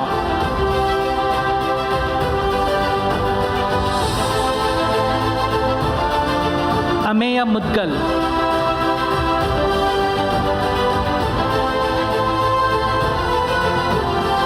Ananya Mittal.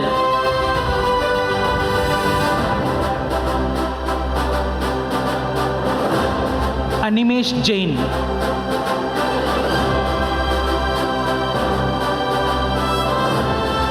Anirudh R.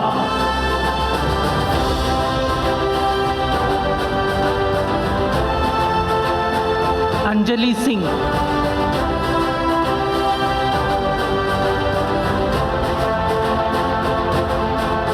Anjushri Puravankara.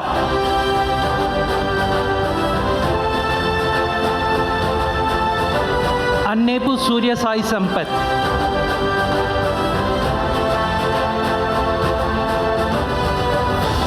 Arvind Iyer.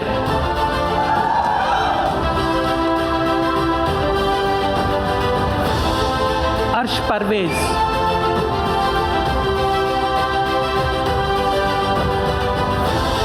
Ashish Verma.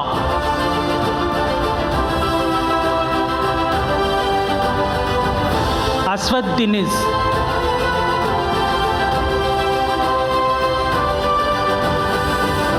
Adarva Bowser.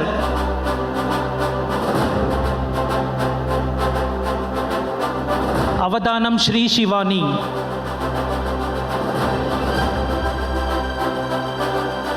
Avanish Nagpal.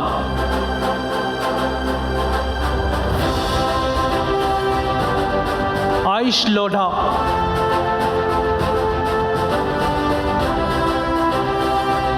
Ayushi Krishna.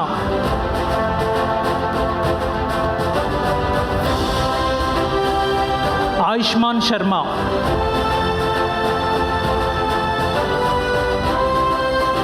Barude Yogesh Revan.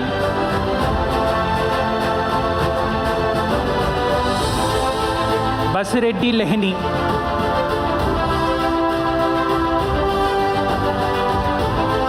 Chetan.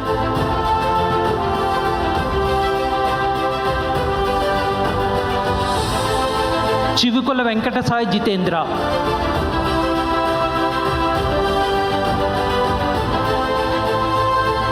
Darshan Pradeep.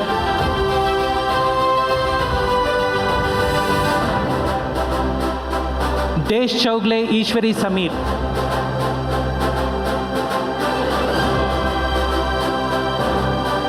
Desh Pandey Sampada Ashish.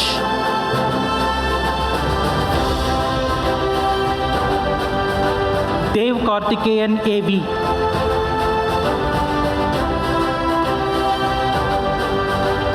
Deven Chabra.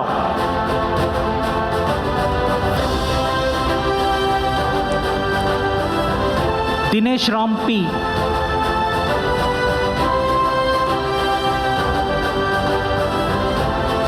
Divas Pratap Singh.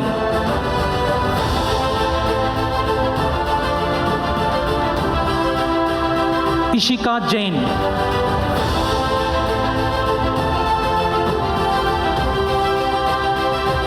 Gaurav Verma.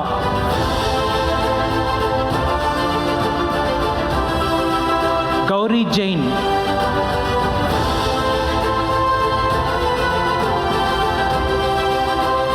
Hardik Singh.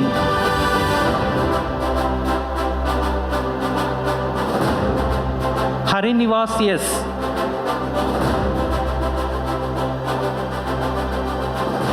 Harmanjot Singh Gill.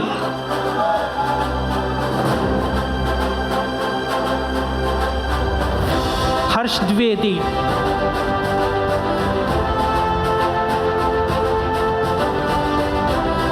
Harshit Rai.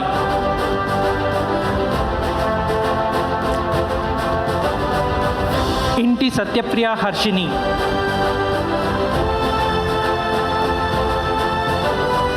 Ishani Goswami.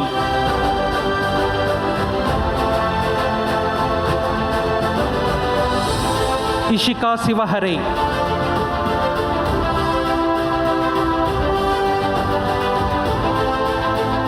Jasprit Dingra.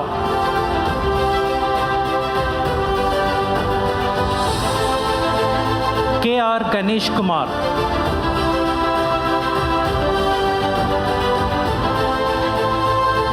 Kaude Pratik Vasan.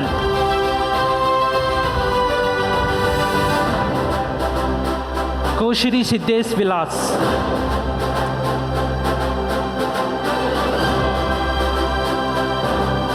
Krishna Jaykumar.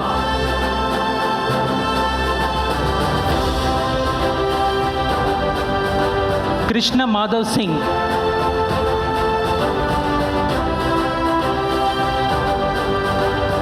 Kuhu Dikshit.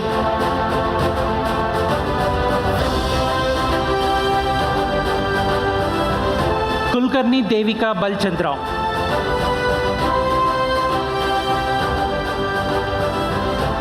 Kumar Rishav Sunil.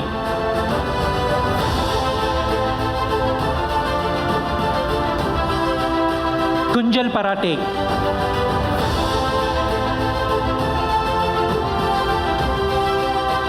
Laisha Agnilo Pereira.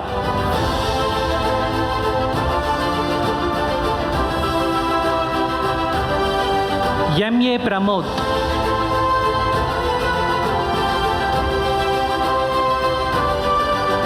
Manas M. Pai.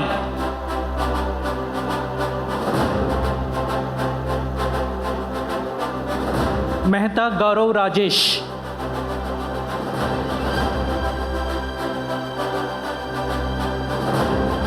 Mimamsa Upriti.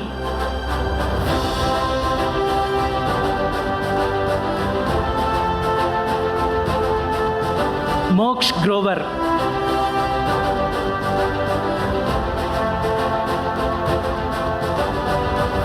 More Devesh Vishwanath.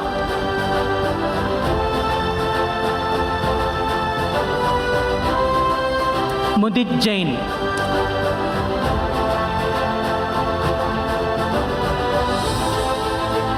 Mukund Madhav Singh.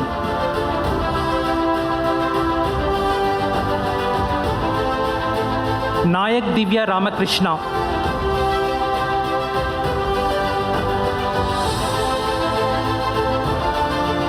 Nalwade Omkar Jitendra.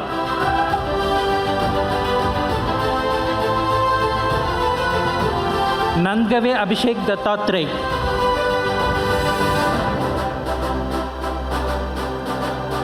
Nia Kurian.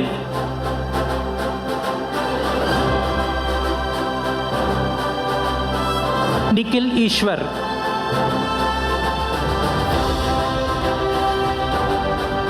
Nitish Yes. Nityam Garg.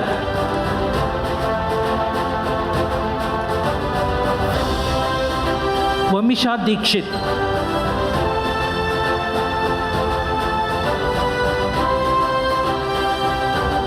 Alan Diksha Yogesh.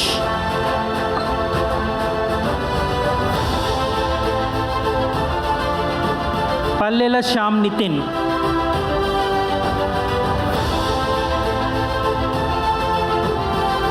Palwade Gajanan Sanjay Rao.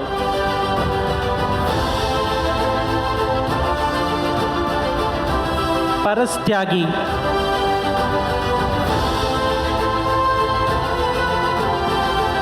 Patel Nishit Narendra Kumar.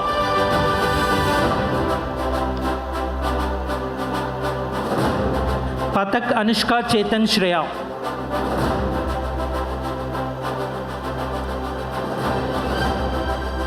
Pooja Sharma.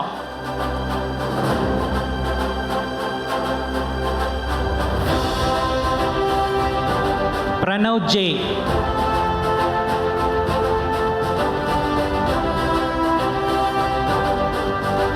Pranshu Kanna.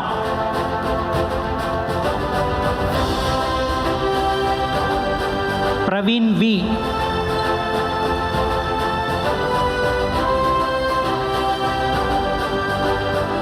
Priyanshi.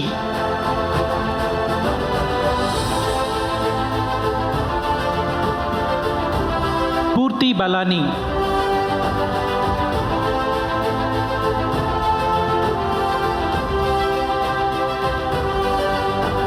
Purti Kochar.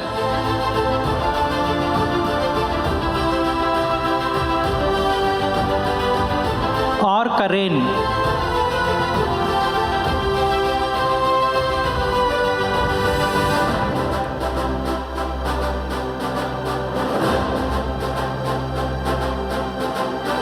Raval Siddhant Anand.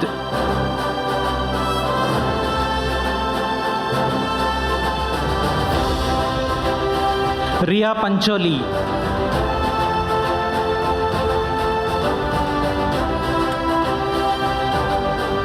Rishi Pandey.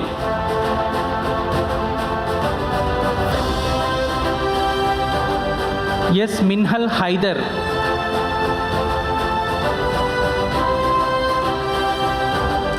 Sanya Lasod.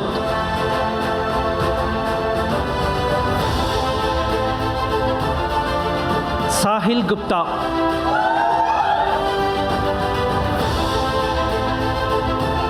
Sai Sumant Manem.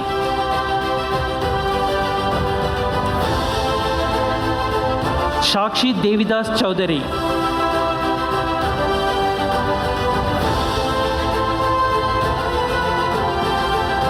Salkar Riya Chetan.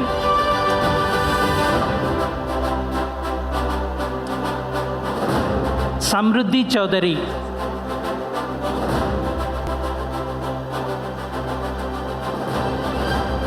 Sanchay Katuria.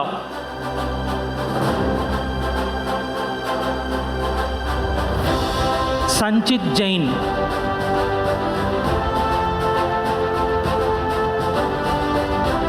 Saran Rakshit.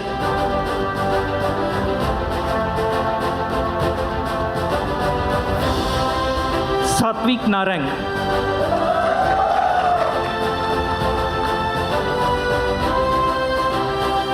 Satyam Himanshu.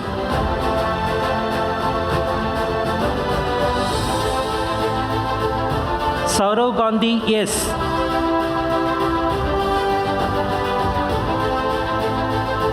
Savio Maria Meneges Gama.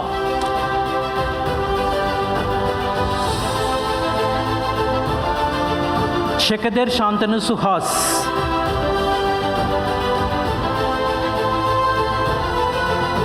Shed Gavankar Sarvesh Gopal.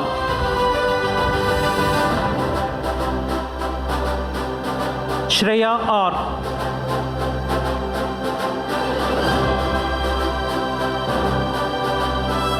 Simran.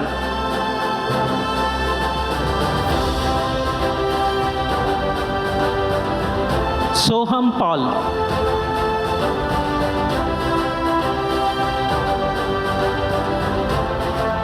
Shrishti Verma.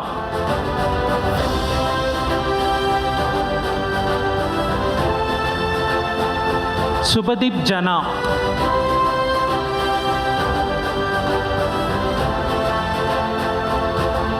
Sudarshan B.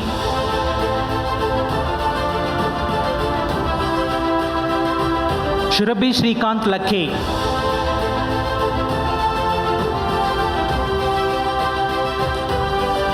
Swami Aditya Murali.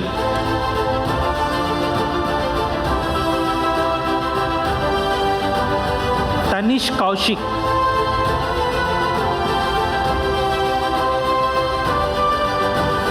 Upamanyu Mukherjee.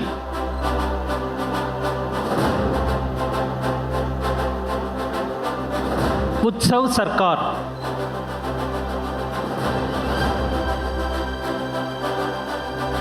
Vaibhav Atre.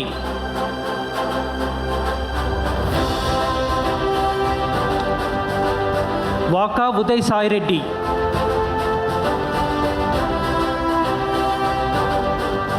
Vardhan Srivastava.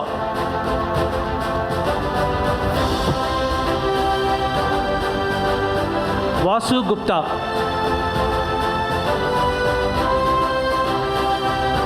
Wag Anand Sunil.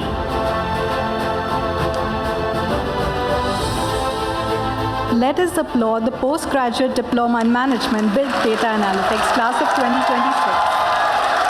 I invite Professor Hanish Rajpal to present the Postgraduate Diploma in Management, Banking, Insurance and Financial Services, class of 2026 for the award of diploma. I announce the names of the Postgraduate Diploma in Management, Banking, Insurance and Financial Services, class of 2026. Akash Arvind M.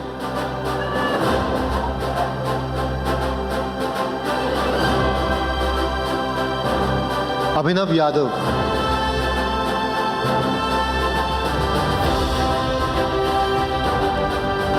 Aditya Dilip Patte.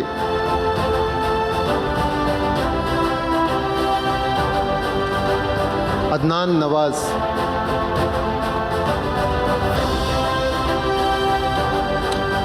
Agarwal Nikita Anil.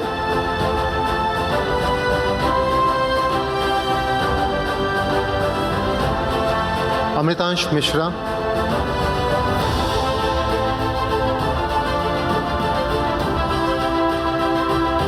Anirudh Mohanan Nambishan.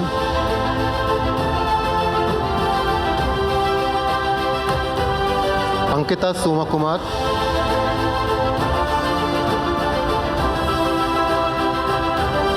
Anmol Bapat.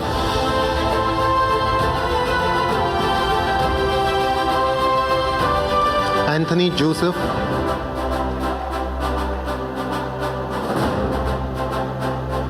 Anushka Bhasin.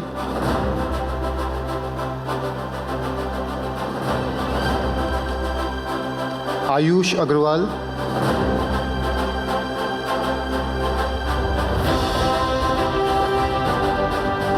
Ayush Mangesh Shenvi Mahadadalkar.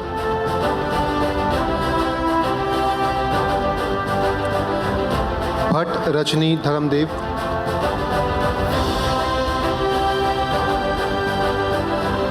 अफसर Saurabh Shyam,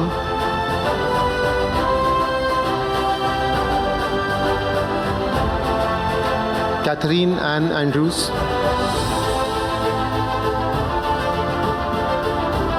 Chandana P,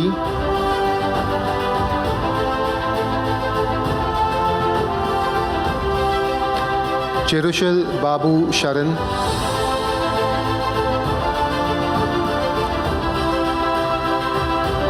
D आकर्षा,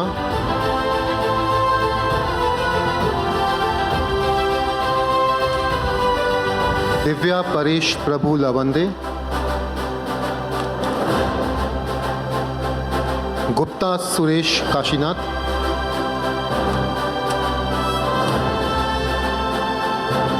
Iyer Sneha Ganesh,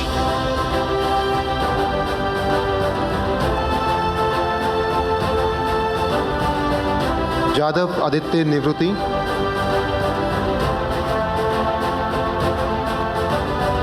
Jain Ayush Lalit Kumar,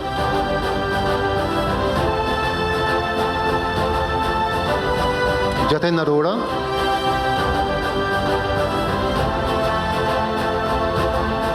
Kalgaonkar Soham Hemant,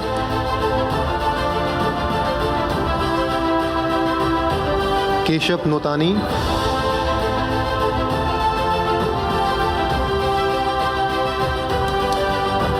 love Jindal,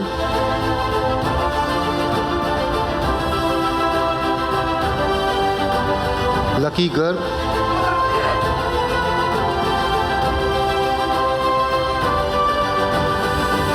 मानस मनहास,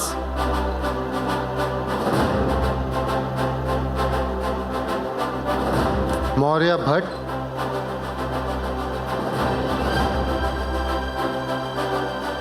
मोहित सुल्तानिया,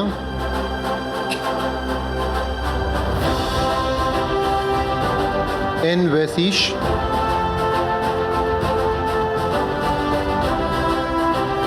नायर रजत राजेश,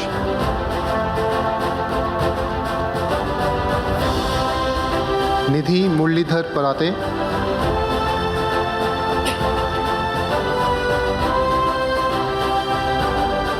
प्रखर मिश्रा,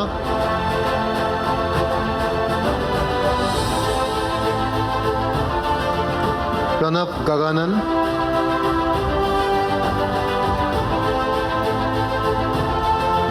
पुजारी अथर्व मिलिन,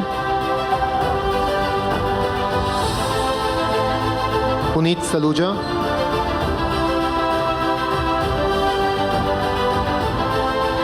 Rahul Khan Chandani,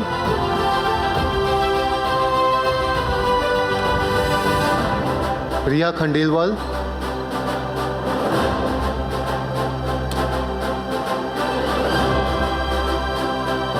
Rodrigues Henry manual,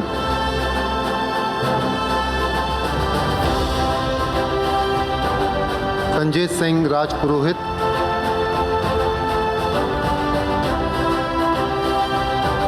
संयम जैन,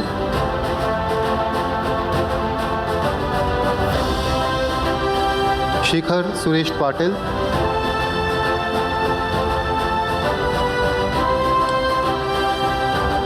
श्रवंती जयपाल,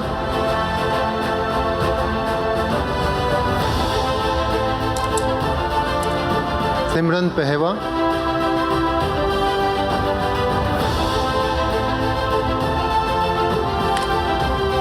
सिंह सागर शेर,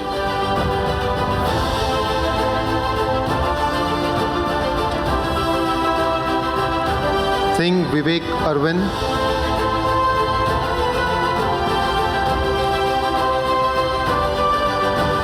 उदिता अग्रवाल,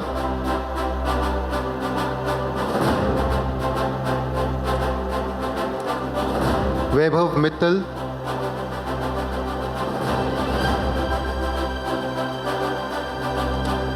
वंश मेहंदी रत्ता,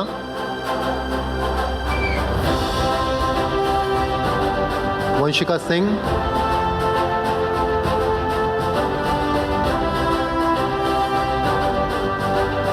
Yashika Singh Rathore,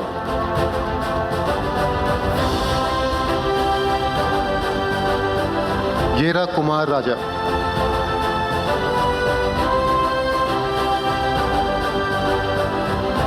let us applaud the Postgraduate Diploma in Management, Banking, Insurance and Financial Services, class of 2026.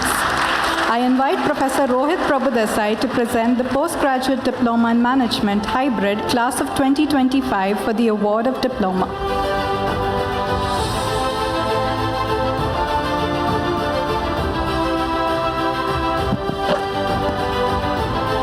I announce the names of the Postgraduate Diploma in Management, Hybrid, class of 2025. Aditya Kulsreshta.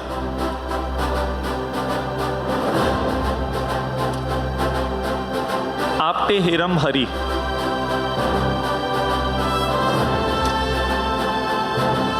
Arush Sharma.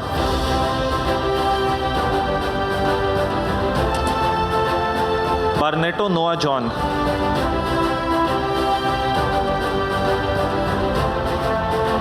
Chandan Sinha.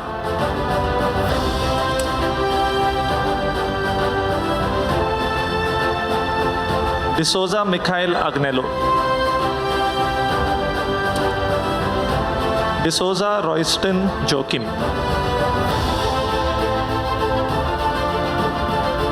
Dipankar Patnaik.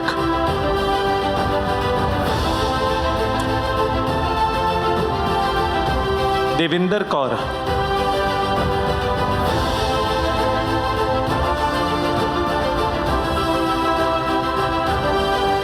Fernandez Raifan Valerian.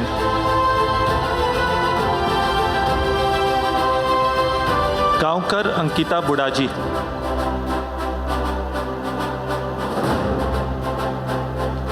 Gokhale Omkar Yashwant.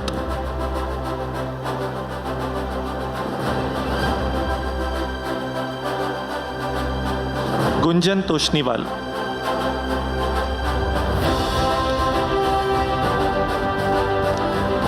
ओसमनी Pawan Shankar.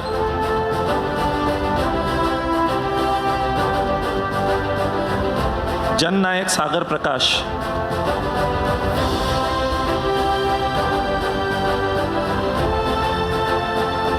Juliana लोहार.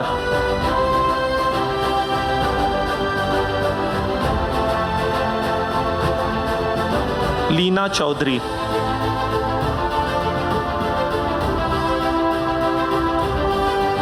M Mahesh Rao.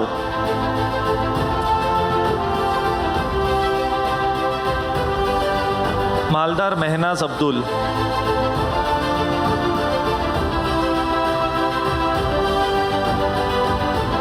Mandrekar Nitin Ramesh.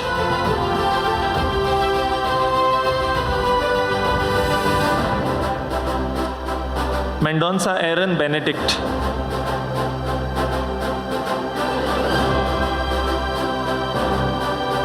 Mishra Akash Shivkumar.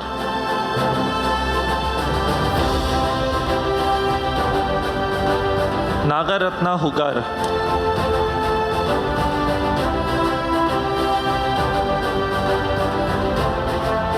Noronha Sheryl आर्कंजला.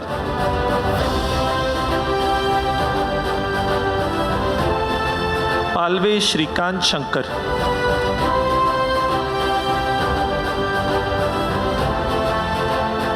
Phadke Aviraj Maruti.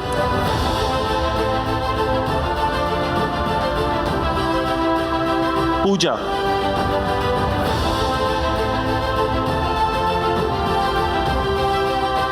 पौड़ेकर Diksha Pradeep.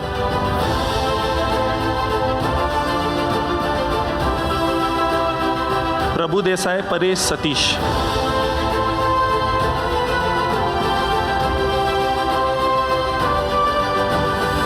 Rishabh Astana.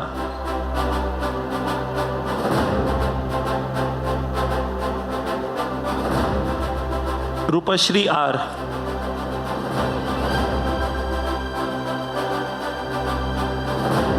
Sachin टपरे.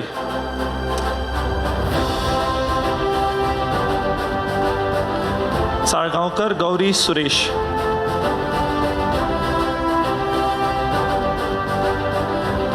Sanyal Siddharth Sushobhan.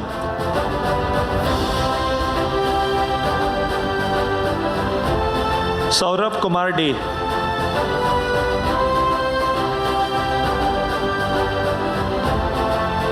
Saurabh राय.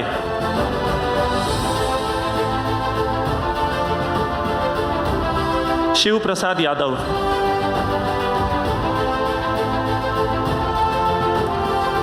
श्रीयश गुरुदास कारो,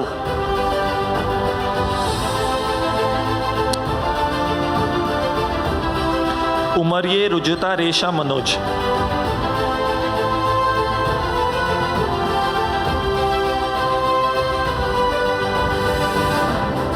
Let us applaud the Postgraduate Diploma in Management Hybrid Class of 2025. I invite Professor Manas Mayur to present the Postgraduate Diploma in Management Class of 2026 for the award of diploma.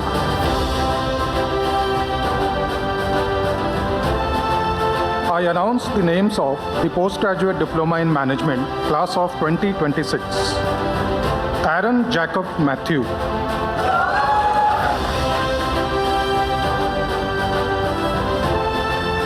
Ashita Pandey.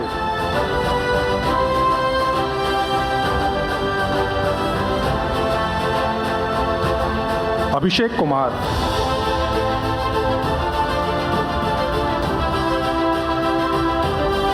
Abhishek Parida.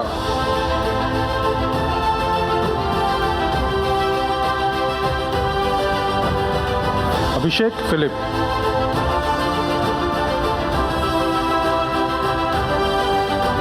Achyut Ganpati Hegde.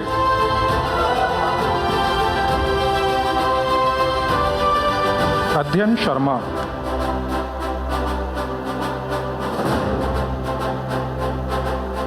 Aditi Jain.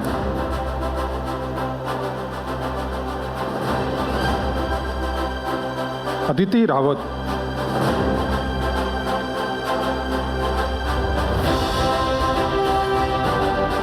Aditi Shailesh Naringe.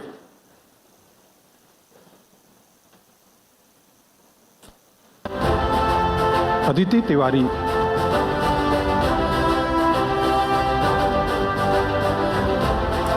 Adi Varekar Sudarshan Sadashiv.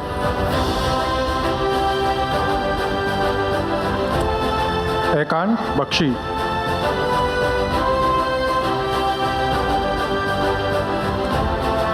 Ahana Pal.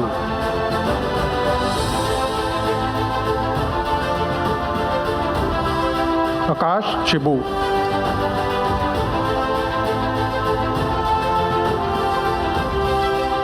Akriti Sharma.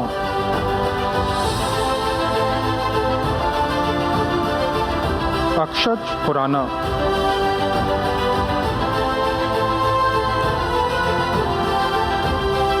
Akshat Munje.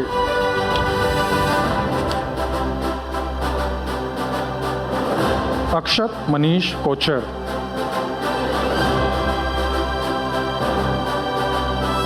Alex Varghese Chandy.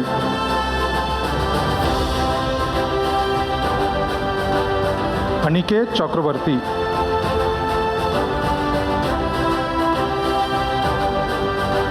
Aninda Datta.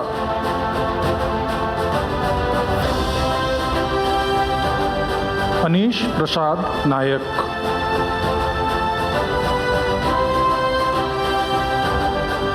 Ansh Jain. Anuja Tripathi.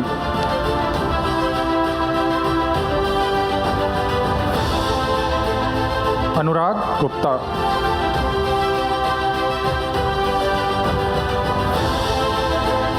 Anusha Srivastav.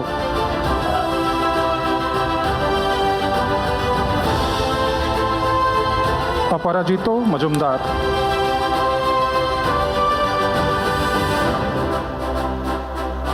Archit Suri.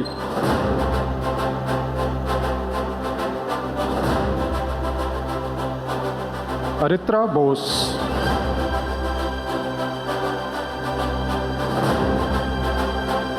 Arjun Karunakar.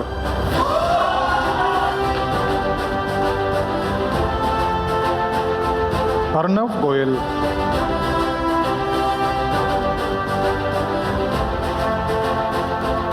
Arshad Salim.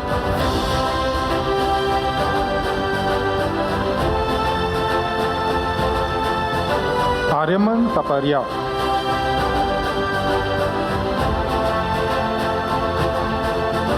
Aryan Bahal.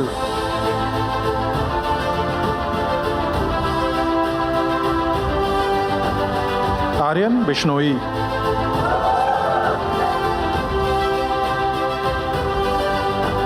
Aryan Rajpal,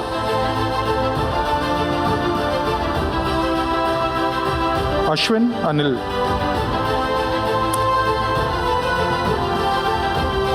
Ashwani R Bhatt,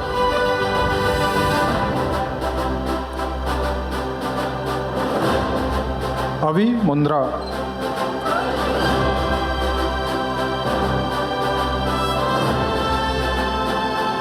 Avani Bhardwaj,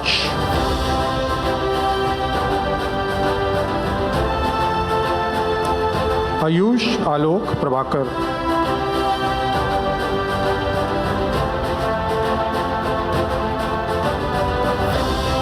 Ayushi Tushar Mehta,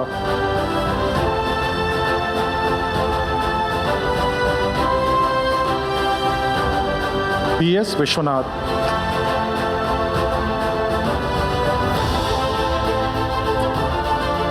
Badrinath Nayak के,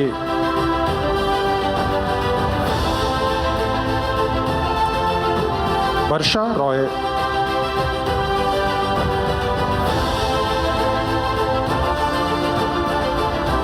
बतुल,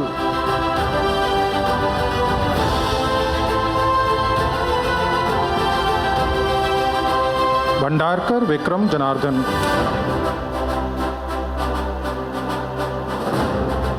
भाविता मधु,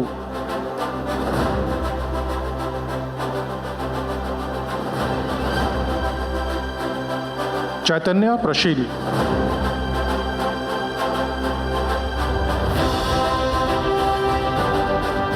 चेतन कुमार पसिचिया,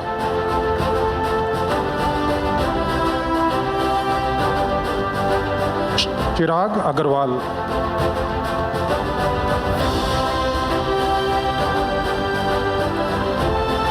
दा Costa black,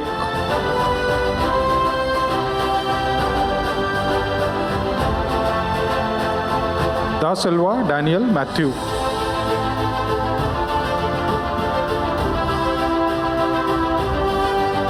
Daniel Peter,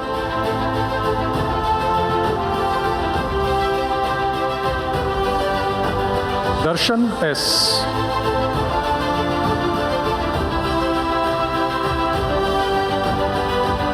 देव काबरा,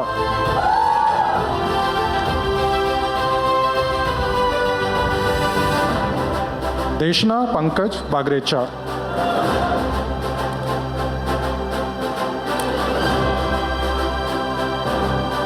देवांश मल्होत्रा,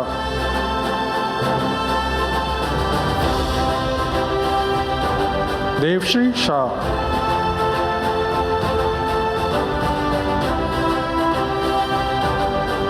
ध्रुव भगत,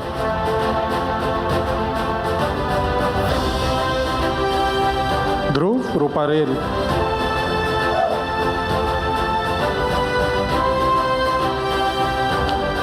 दिशा मोंगिया,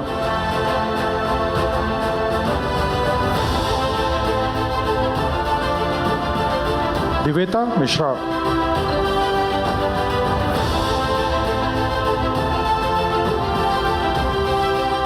दिव्यांश छाबड़ा,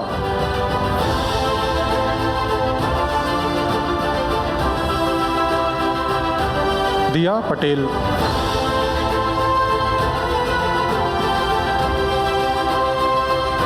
दोकानिया नंदिनी सुनील,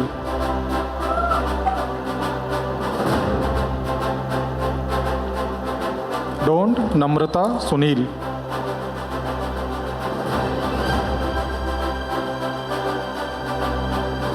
फागुनी Sharma,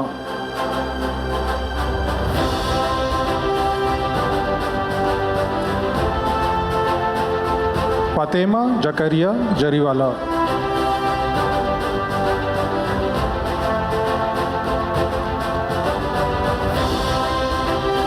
Gangadhar CM,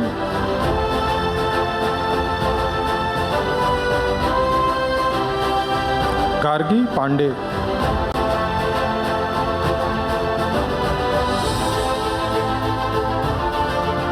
गट मनेनी लिखिता,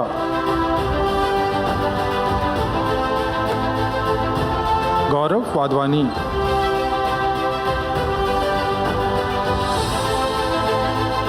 Gauri S Nair,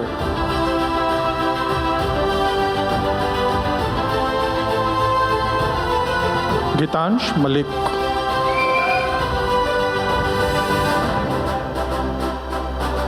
Ghetiya शैली,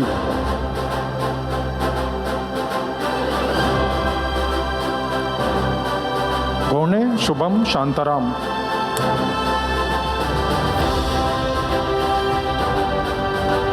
गाडविन Xavier राज,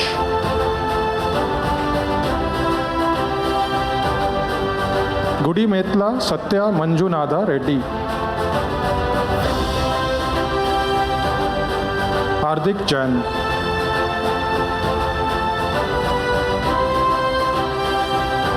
हरमन सिंह काला,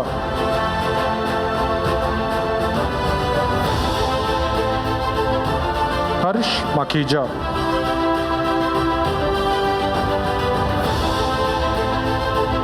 हर्ष पारी,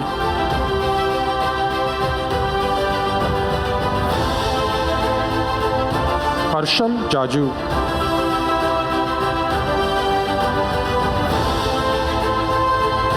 हर्षित सक्सेना,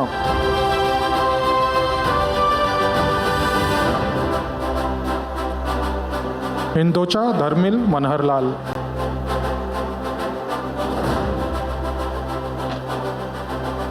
हिंग मेरे Isha Sanjay,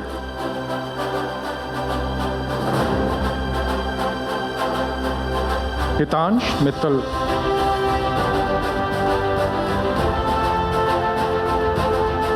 Ishita Jain,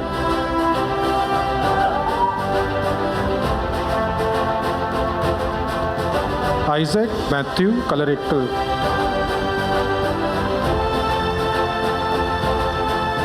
Janice,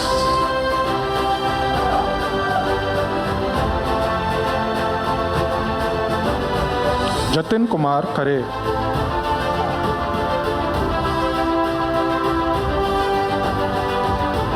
Jayant Joshi,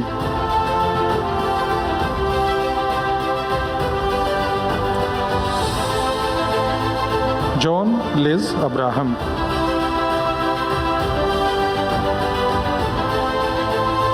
John George,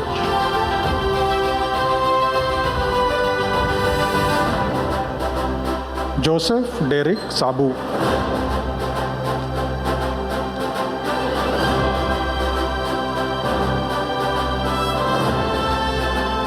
कनव मल्होत्रा,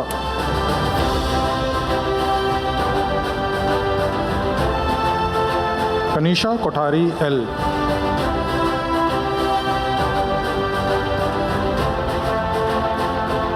कनिष्का गर्ग,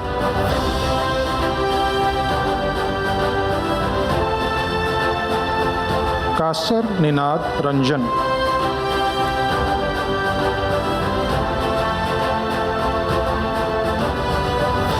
कावेरी महंता,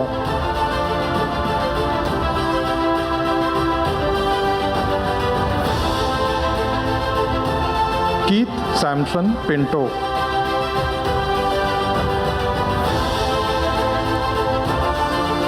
केशव भटनागर,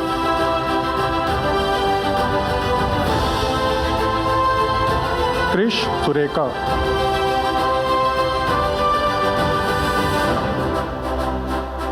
कृषांक करीम विश्राम,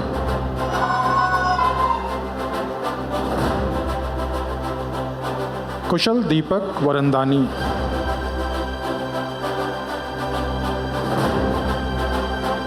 एम गौरी शंकर रेड्डी,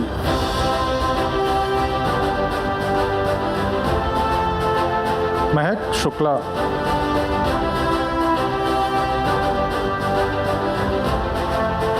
मणिकंदन पी,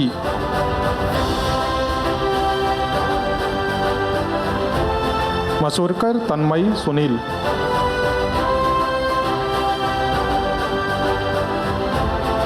मौर्य स्नेहा शीतल प्रसाद,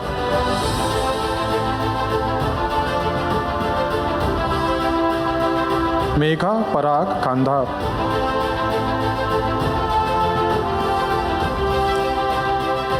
मेघना साहा,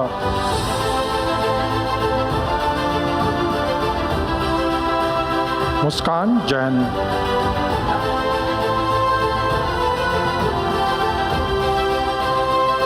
मुस्कान कश्यप,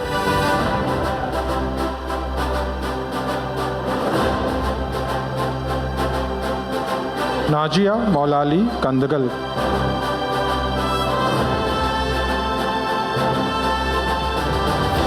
नमन दास,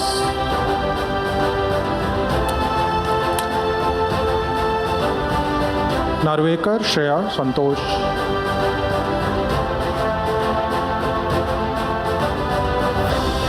नथानी पार्थ घनश्याम भाई,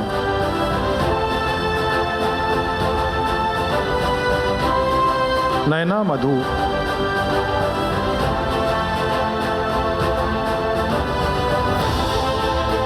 नेहा जोशी,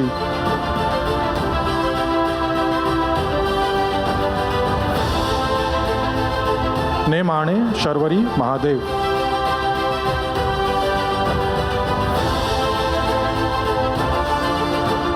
निखिल अग्रवाल,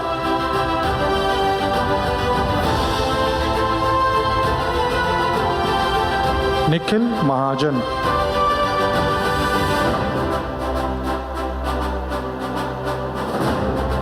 निखिल नागेलिया,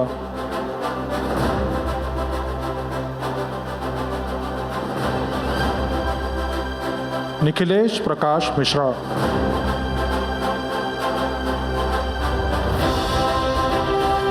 निकिता सिरी एनसी,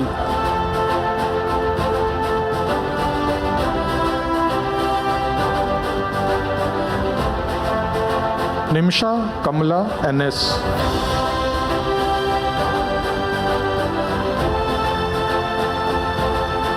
निर्मल सेविन स्मार्ट,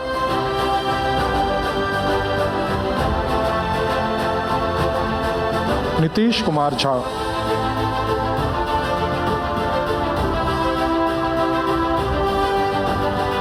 नित्या अग्रवाल,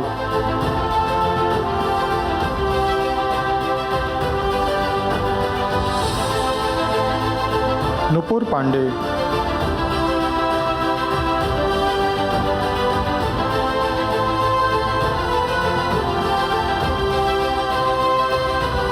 ऐश्वर्या रॉय,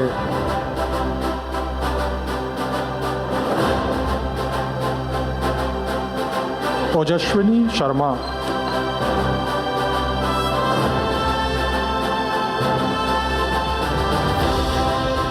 ओमकार दिलीप पाटिल,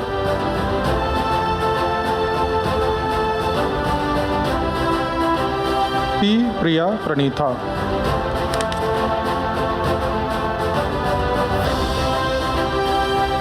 पाला ज्ञान हर्षवर्धन,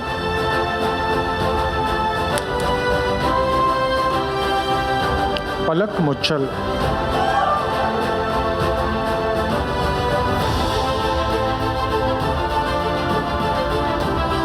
पालेकर गौरांग नितिन,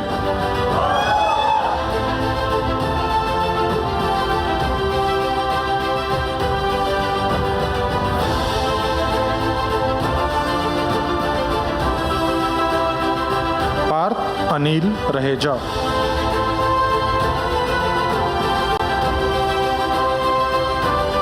प्रतीक कुमार उपाध्याय,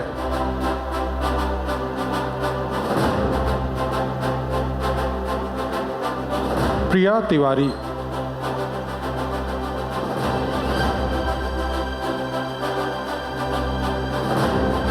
प्रियांशी चावला,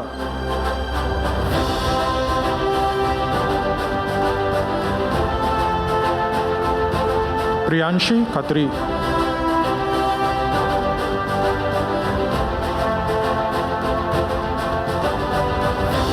रबजोत सिंह,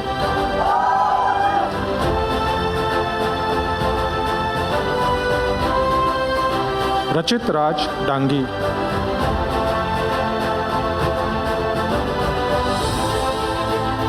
राधिका जे राजन,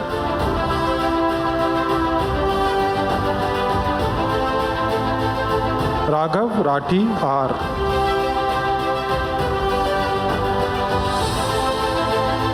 राघव सुनील टापरिया,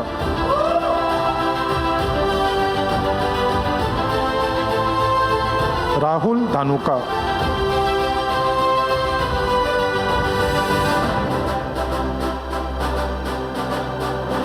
राज आदित्य शिवशंकर,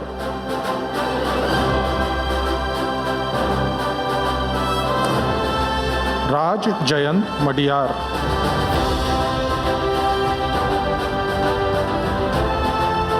रक्षित कुमार जे,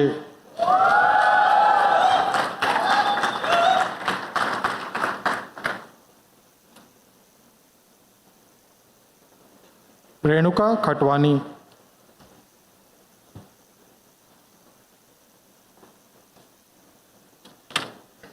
रिधिमा सिंगला,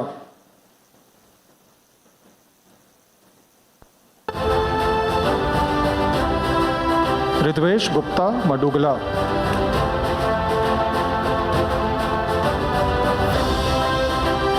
ऋषि लाधड़,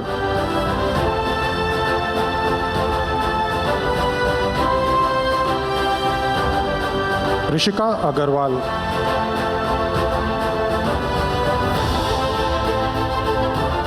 रितेश कल्याणी,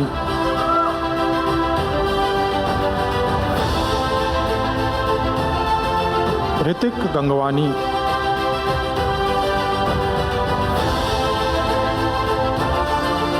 रिया,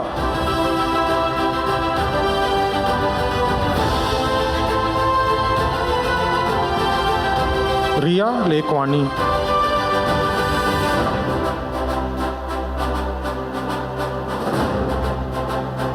रिया शर्मा,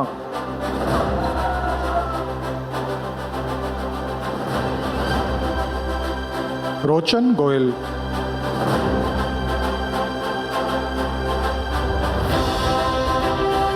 रोहन प्रसाद पंडित,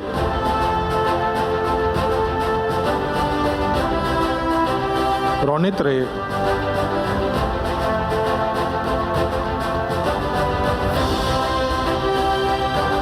रूपेश शर्मा,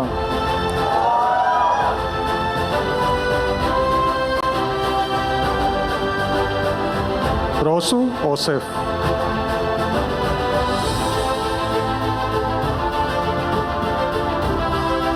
रुद्राक्ष राजपूत,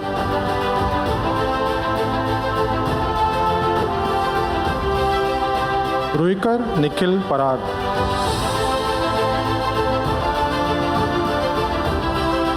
सहाना जी,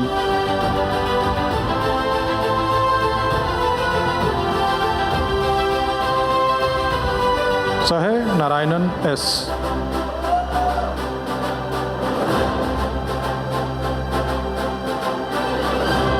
सक्षन कुमार श्रीवास्तव,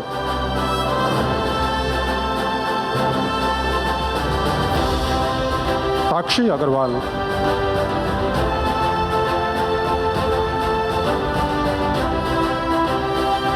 सैम चेरियन,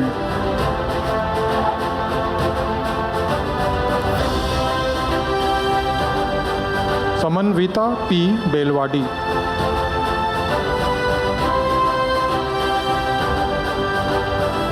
समर्थ सीजे,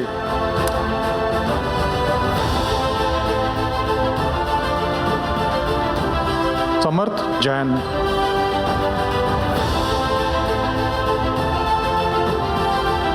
सम्यक नरेंद्र जैन,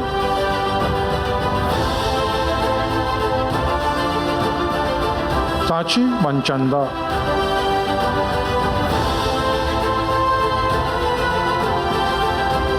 संचू पी थॉमस,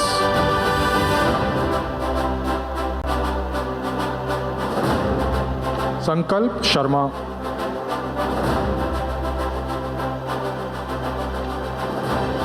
स्वयं इश पुजानी,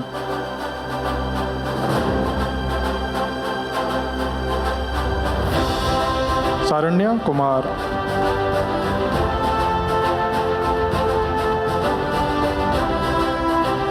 सार्थक सोडी,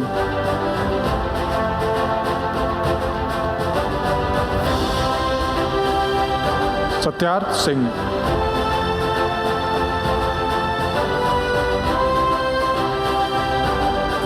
Shagun Dheer,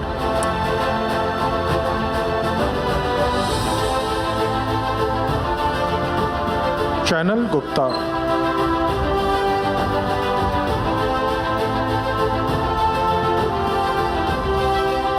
Sharat H. Nagaraj,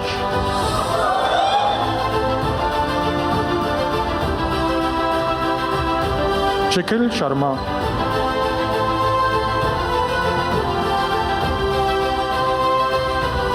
Kirali Tiwari,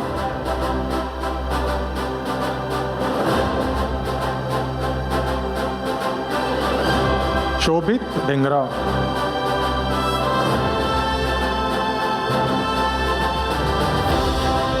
Shrey Anand,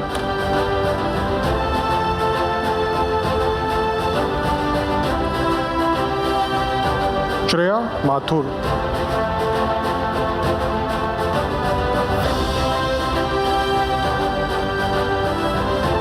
Shreyas Shukla,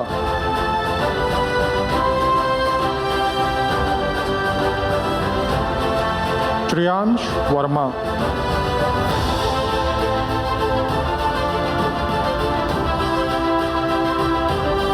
Shriya Bhole,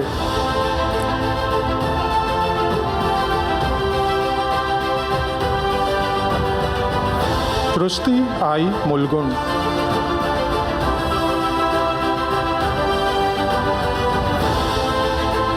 Ruti Chaurasia,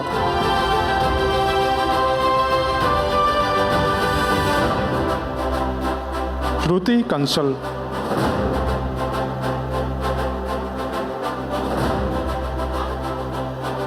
Shubham Gupta,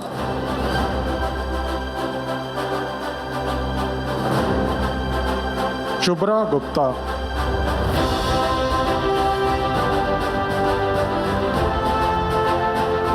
Smita Sarkar,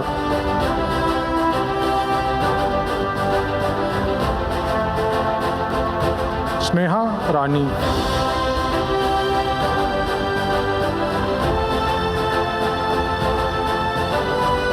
Somoshri Roy,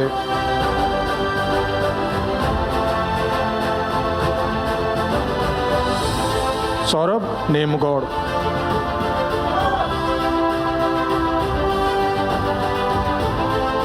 Sumedha Paliwal,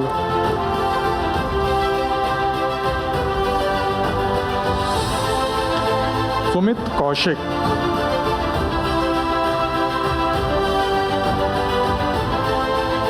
Swasti Mishra,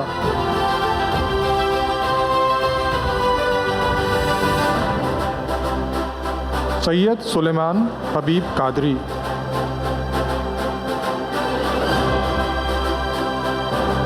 T. Rohit Raj,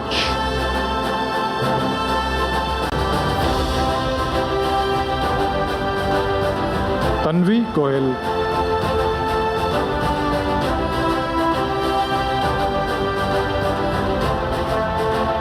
Tejas Joshi,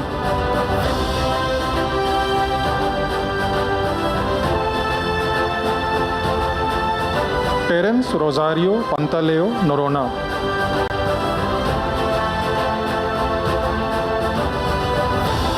Thakur Yash Subhash,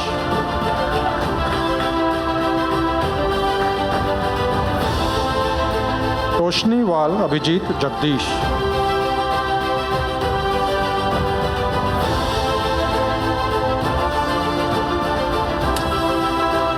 Tushar Thakur,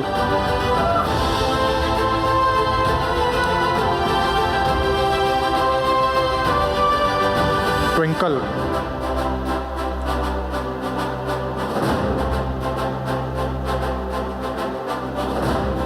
U. Mahima,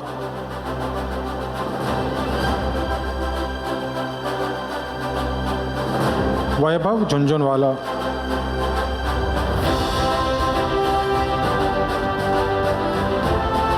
Vanshika Negi,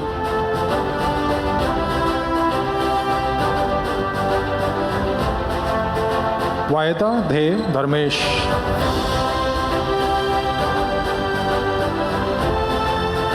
Vedant Joshi,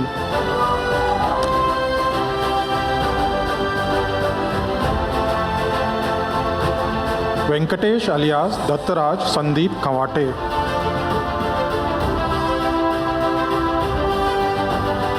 Vidyansh Chawat.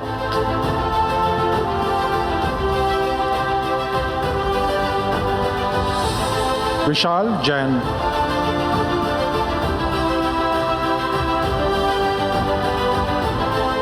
Vishwaja Parikh.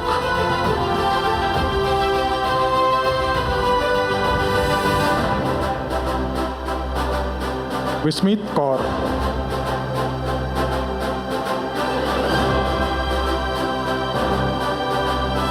Umiska Roy.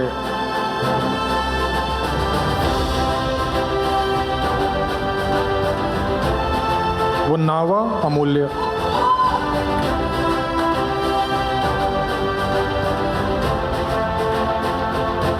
Yash Kabra.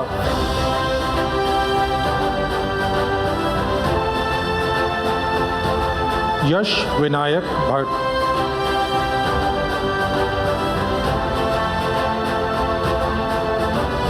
Yashtiga P.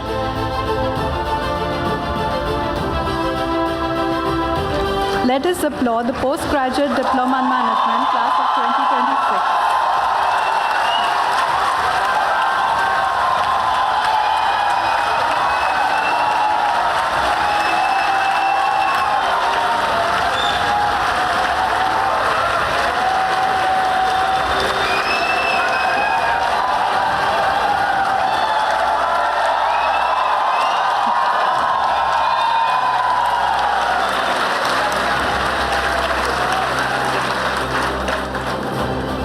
Thank you.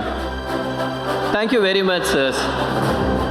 I seek the permission of the chairman and the members of the Board of Governors that 46 students of the Postgraduate Diploma in Management, class of 2026, 18 students of the Postgraduate Diploma in Management in Healthcare Management, class of 2026, 46 students of the Postgraduate Diploma in Management in Big Data Analytics, class of 2026, 6 students of the Postgraduate Diploma in Management in Banking, Insurance and Financial Services, class of 2026, 5 students of the Postgraduate Diploma Hybrid, class of 2025, may please be permitted to receive the diploma in absentia. Sir.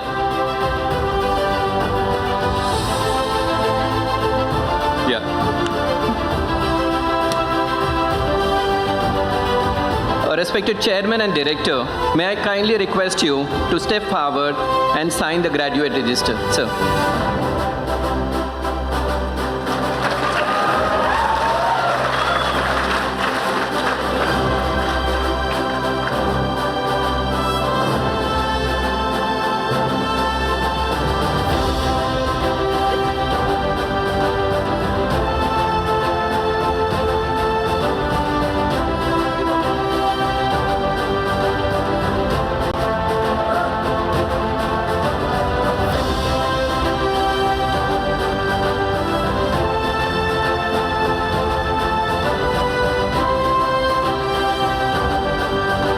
Thank you, sirs. Graduate students of Goa Institute of Management, class of 2026, please rise for the pledge.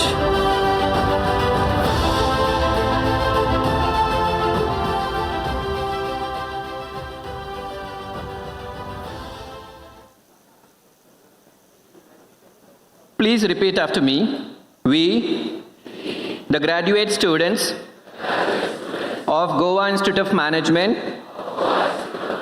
hereby pledge that, empowered with knowledge, the quest for which will never end, we aspire to be responsive and responsible leaders with personal integrity and social values. We endorse the principles of responsible and ethical management and endeavor to work for an inclusive and sustainable global economy.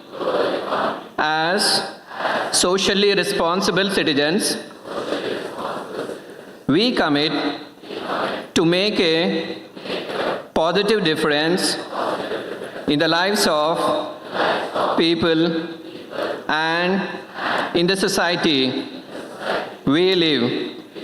We pledge to uphold the values of GIM and shall always endeavor to apply our knowledge for the service of our country and glory of our institute.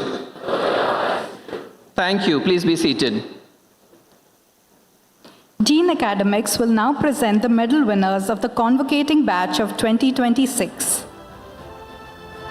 As I call the names of the respective medal winners for the scholastic and other achievements, please come forward and receive the medals and certificates from the chief guest. Can I request the chief guest and the director to kindly come forward? Okay, the first medal, that is Sri Damodar Sripad Borkat Gold Medal for the best academic performance in PGDM 24-26 batch, goes to Mr. Rakshit Kumar J.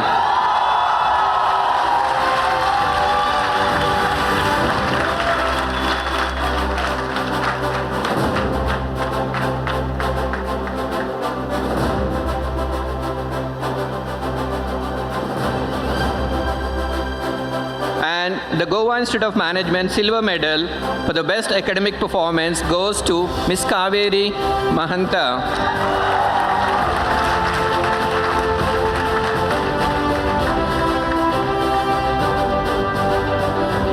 She also bags the Nirmal Goswami Gold Medal for the best performance in communication.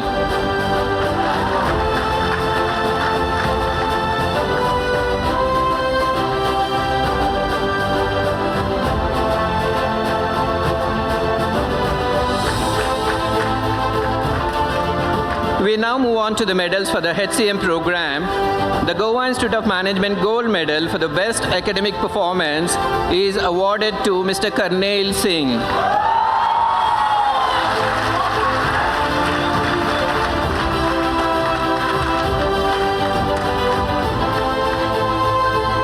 And in the Big Data Analytics program, the SAS Gold Medal for the best academic performance is awarded to Mr. Abhilash PK.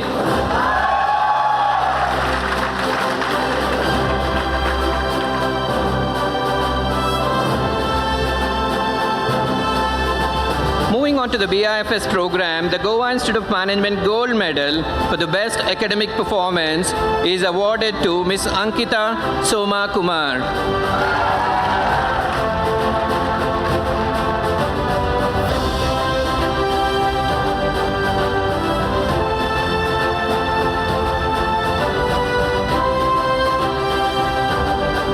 And now we move on to the hybrid program. The Goa Institute of Management Gold Medal for the best academic performance is awarded to Ms. Leena Chowdhury.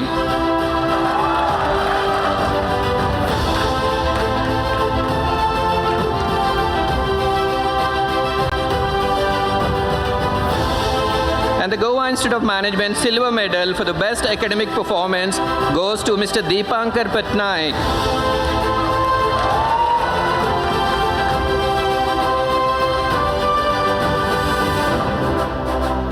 And now it's a turn for common medals across the programs. The GIM Alumni Association Gold Medal for the best summer project is awarded to HCM student Ms. Nayanika Batra.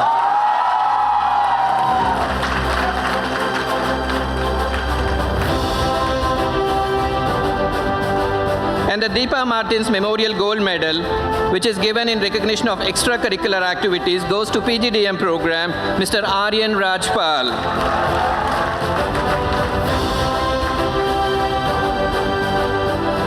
And then Sri Pratap Singh Rao Ji Rane and Ms. Vijaya Devi Rane Gold Medal for the best Goan student goes to PGDM program, Mr. Palyekar Gaurang Nitin. And now it's the Best Student of the Year program-wise. The Goa Institute of Management Gold Medal for the Best Student of the Year in BIFS is awarded to Mr. Pujari Atharumelin.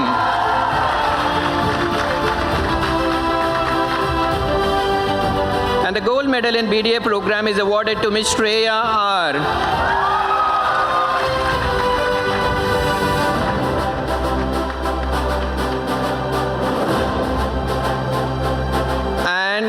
Dr. Francis and Chantal Pinto Gold Medal in HCM program is awarded to Ms. Rubalpreet Kaur. And now Father Romal D'Souza Gold Medal for the Best Student of the Year in PGDM is again awarded to Mr. Rakshit Kumar J.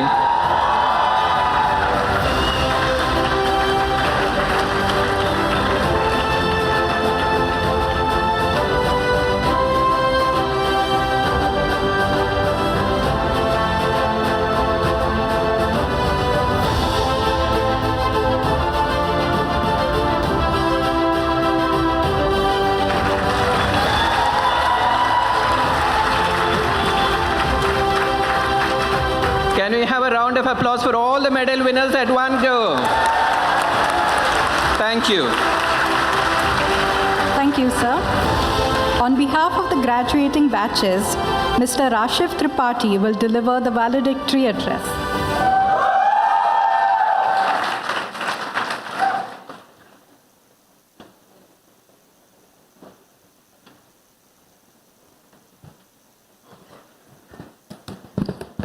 Hello. I'm going to demand 10 to 12 minutes of your attention, and I hope to secure it through a good speech. Let's begin with a very good evening to the Honorable Chairman, to the respected members of the board, to the esteemed management, faculty and staff members, to Director Sir, to our proud families who are here, and of course, my family of 600 people, my fellow batchmates. It's only fair that we start this by thanking the Director Sir. Sir, you've always been a source of inspiration and guidance for us. Right since your inaugural speech during the induction week at the MPH, that truly set the tone for our journey. So thank you. Institutions are known by the people who run it silently behind the scenes. And it's only fair that today we share a moment of appreciation for them. To the IT team, to the K-Star team, to the EcoClean staff, and to the security guards, bhaiyas and didis. It's because of you that we call this campus our home. So a huge round of applause to these unsung heroes. After a gap of 3 weeks, I re-entered college 2 days back. And I was in front of gate 1, and I just stared at this marvel of our campus. But it seemed like the campus was asking me something. The campus was asking me, "Ghar ki yaad nahi aayi, Jassi?" So to my campus, my beloved campus, I missed you. And I'm sure in these 3 weeks, we all missed this campus. My fellow batchmates, let me take you back to day 1, when we all put an alarm at 8 a.m. in the morning. We got up, we got ready diligently. We made the long but humble walk for breakfast. We ate our breakfast, and we were seated in a class by 8:45 a.m., all ready and excited for the 9 a.m. class. We were good students. Let's cut to day 625. We are awoken at 8:45 a.m. by a friend who's either kicking us or spam calling us. We wake up in a frenzy, and we take whatever smart casuals our hands can grab, and we rush to request somebody for a triply. We take that triply to the Acad block, and we rush and are seated in our class at 8:59 a.m. Truly feels like a Mission Impossible movie. And for those who are wondering, what about breakfast? Well, breakfast was an everyday competition of how fast we can eat our food between 10:15 a.m. to 10:30 a.m. And not only this, let's go back to day 1. Deadlines that were 2 days away gave us anxiety. Cut to day 625, deadlines were extended by 2 days, but were calmly done one night before at 11:55 p.m. Between this day 1 and day 625, something changed. We adapted, we evolved, we became true GIMites. Let me take you back to June 2024 when we entered campus. Our goals were set. Our goal was to survive and stay up all night at the finance lab for the PlaceCom recruitment. Our goal was set. We had to survive one more night at NABCR3 for SAC selection. Our goal was set. We had to juggle between multiple CRs to showcase our skills and get into the clubs of our choice. Back then, those goals felt like finish line. But today, as we sit here, those goals don't hold a lot of nostalgic value. What does hold a lot of nostalgic value are the smaller moments in between. Remember standing in line at C2 to get just 3 slices of our weekly pizza? Or do you remember the chaos of booking a self-drive car just after exams when the entire gang decided, let's go to Cabo de Rama? Or remember the thrill at night when we opened our GIM Final Convert WhatsApp group to understand what's the latest campus drama all about? It's these moments, when they happened, we didn't believe them to be so special. But today, these moments are close to our heart. These moments and these people. And herein lies the first most important thing we learned from these 2 years. Life is not lived at its destination. It is lived along the path that takes us to that destination. And this path of 625 days, roughly 15,000 hours, was not easy. We felt lonely. We wanted to go back to our families. We got rejected by companies. Our self-confidence and self-belief were broken. And it's here that I want us to remember what really put us through. And that is community. Community is the medicine. And GIM provided us with that community that helped us through all our highs and all our lows. Think back, when one of us was in a wheelchair, there was always somebody who pushed you around so that you reached class. Think back, when you did not get a shortlist, there was always a senior who helped you make your CV again. Think back, when we felt personal struggles, there was always your friends and cluster mate to sit you down at the MDP terrace to hear you vent and rant. And think back, when it was a birthday or a placement success party, there were hordes of people at the H9 balcony waiting for you with smile, with applause, with cake, and ironically, with a piece of belt and soap water. Success in GIM, therefore, is not an individual journey. It is always a collective one. GIM has shaped the way we think. By putting 600 diverse students together, we've always learned something or the other from the interactions we've had with them. Whether it's the long walk across campus, or the long nights in the library, or the long hours at the common room, or the long sit down at Viewpoint, just sipping by a nice tea. Further, GIM, through various group projects and group assignments, has taught us something or the other about teamwork. It taught us about delegating responsibility. And it also taught us how to manage that one stubborn free rider that we all seem to have. To that free rider, we see you, we know you, and we thank you. Because you taught us that teamwork is not about perfection. Teamwork is about attaining success despite our imperfections. Not only this, GIM has taught us of how to manage everything all at once. A 9 a.m. to 5 p.m. class, we have to be there. A Praya sports event, we want to be there. A national case competition, most of us aspire to be there. A case study that we have to prepare before class, some of us want to be there. But the last bus from a Razzmatazz event to campus at 5 a.m., we all are there. And somehow we still managed to find time to sleep. None of these moments are going to be there in our transcript, but they'll always be there close to our heart.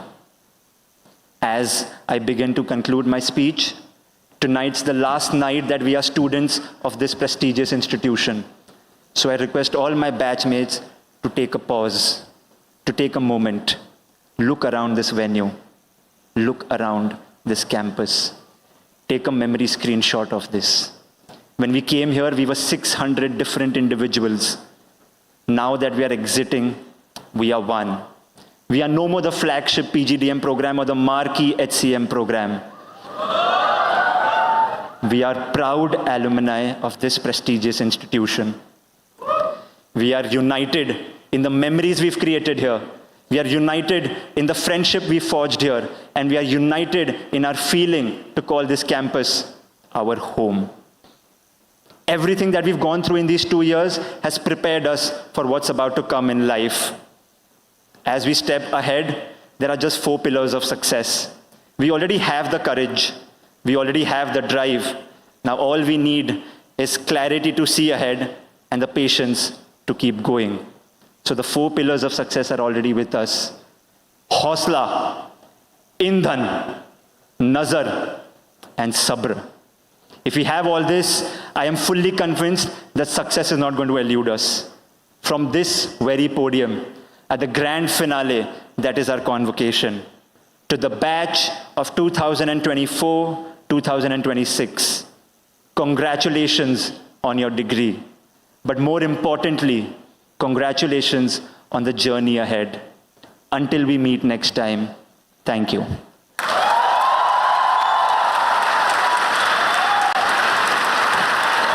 Thank you, Rashid. I now request the chairman to formally announce the closing of the Convocation Ceremony 2026. So I declare the Convocation 206 of the Goa Institute of Management closed. Thank you. Ladies and gentlemen, please rise for the national anthem.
Kindly remain standing until the dignitaries on the stage and faculty have recessed the hall. Thank you.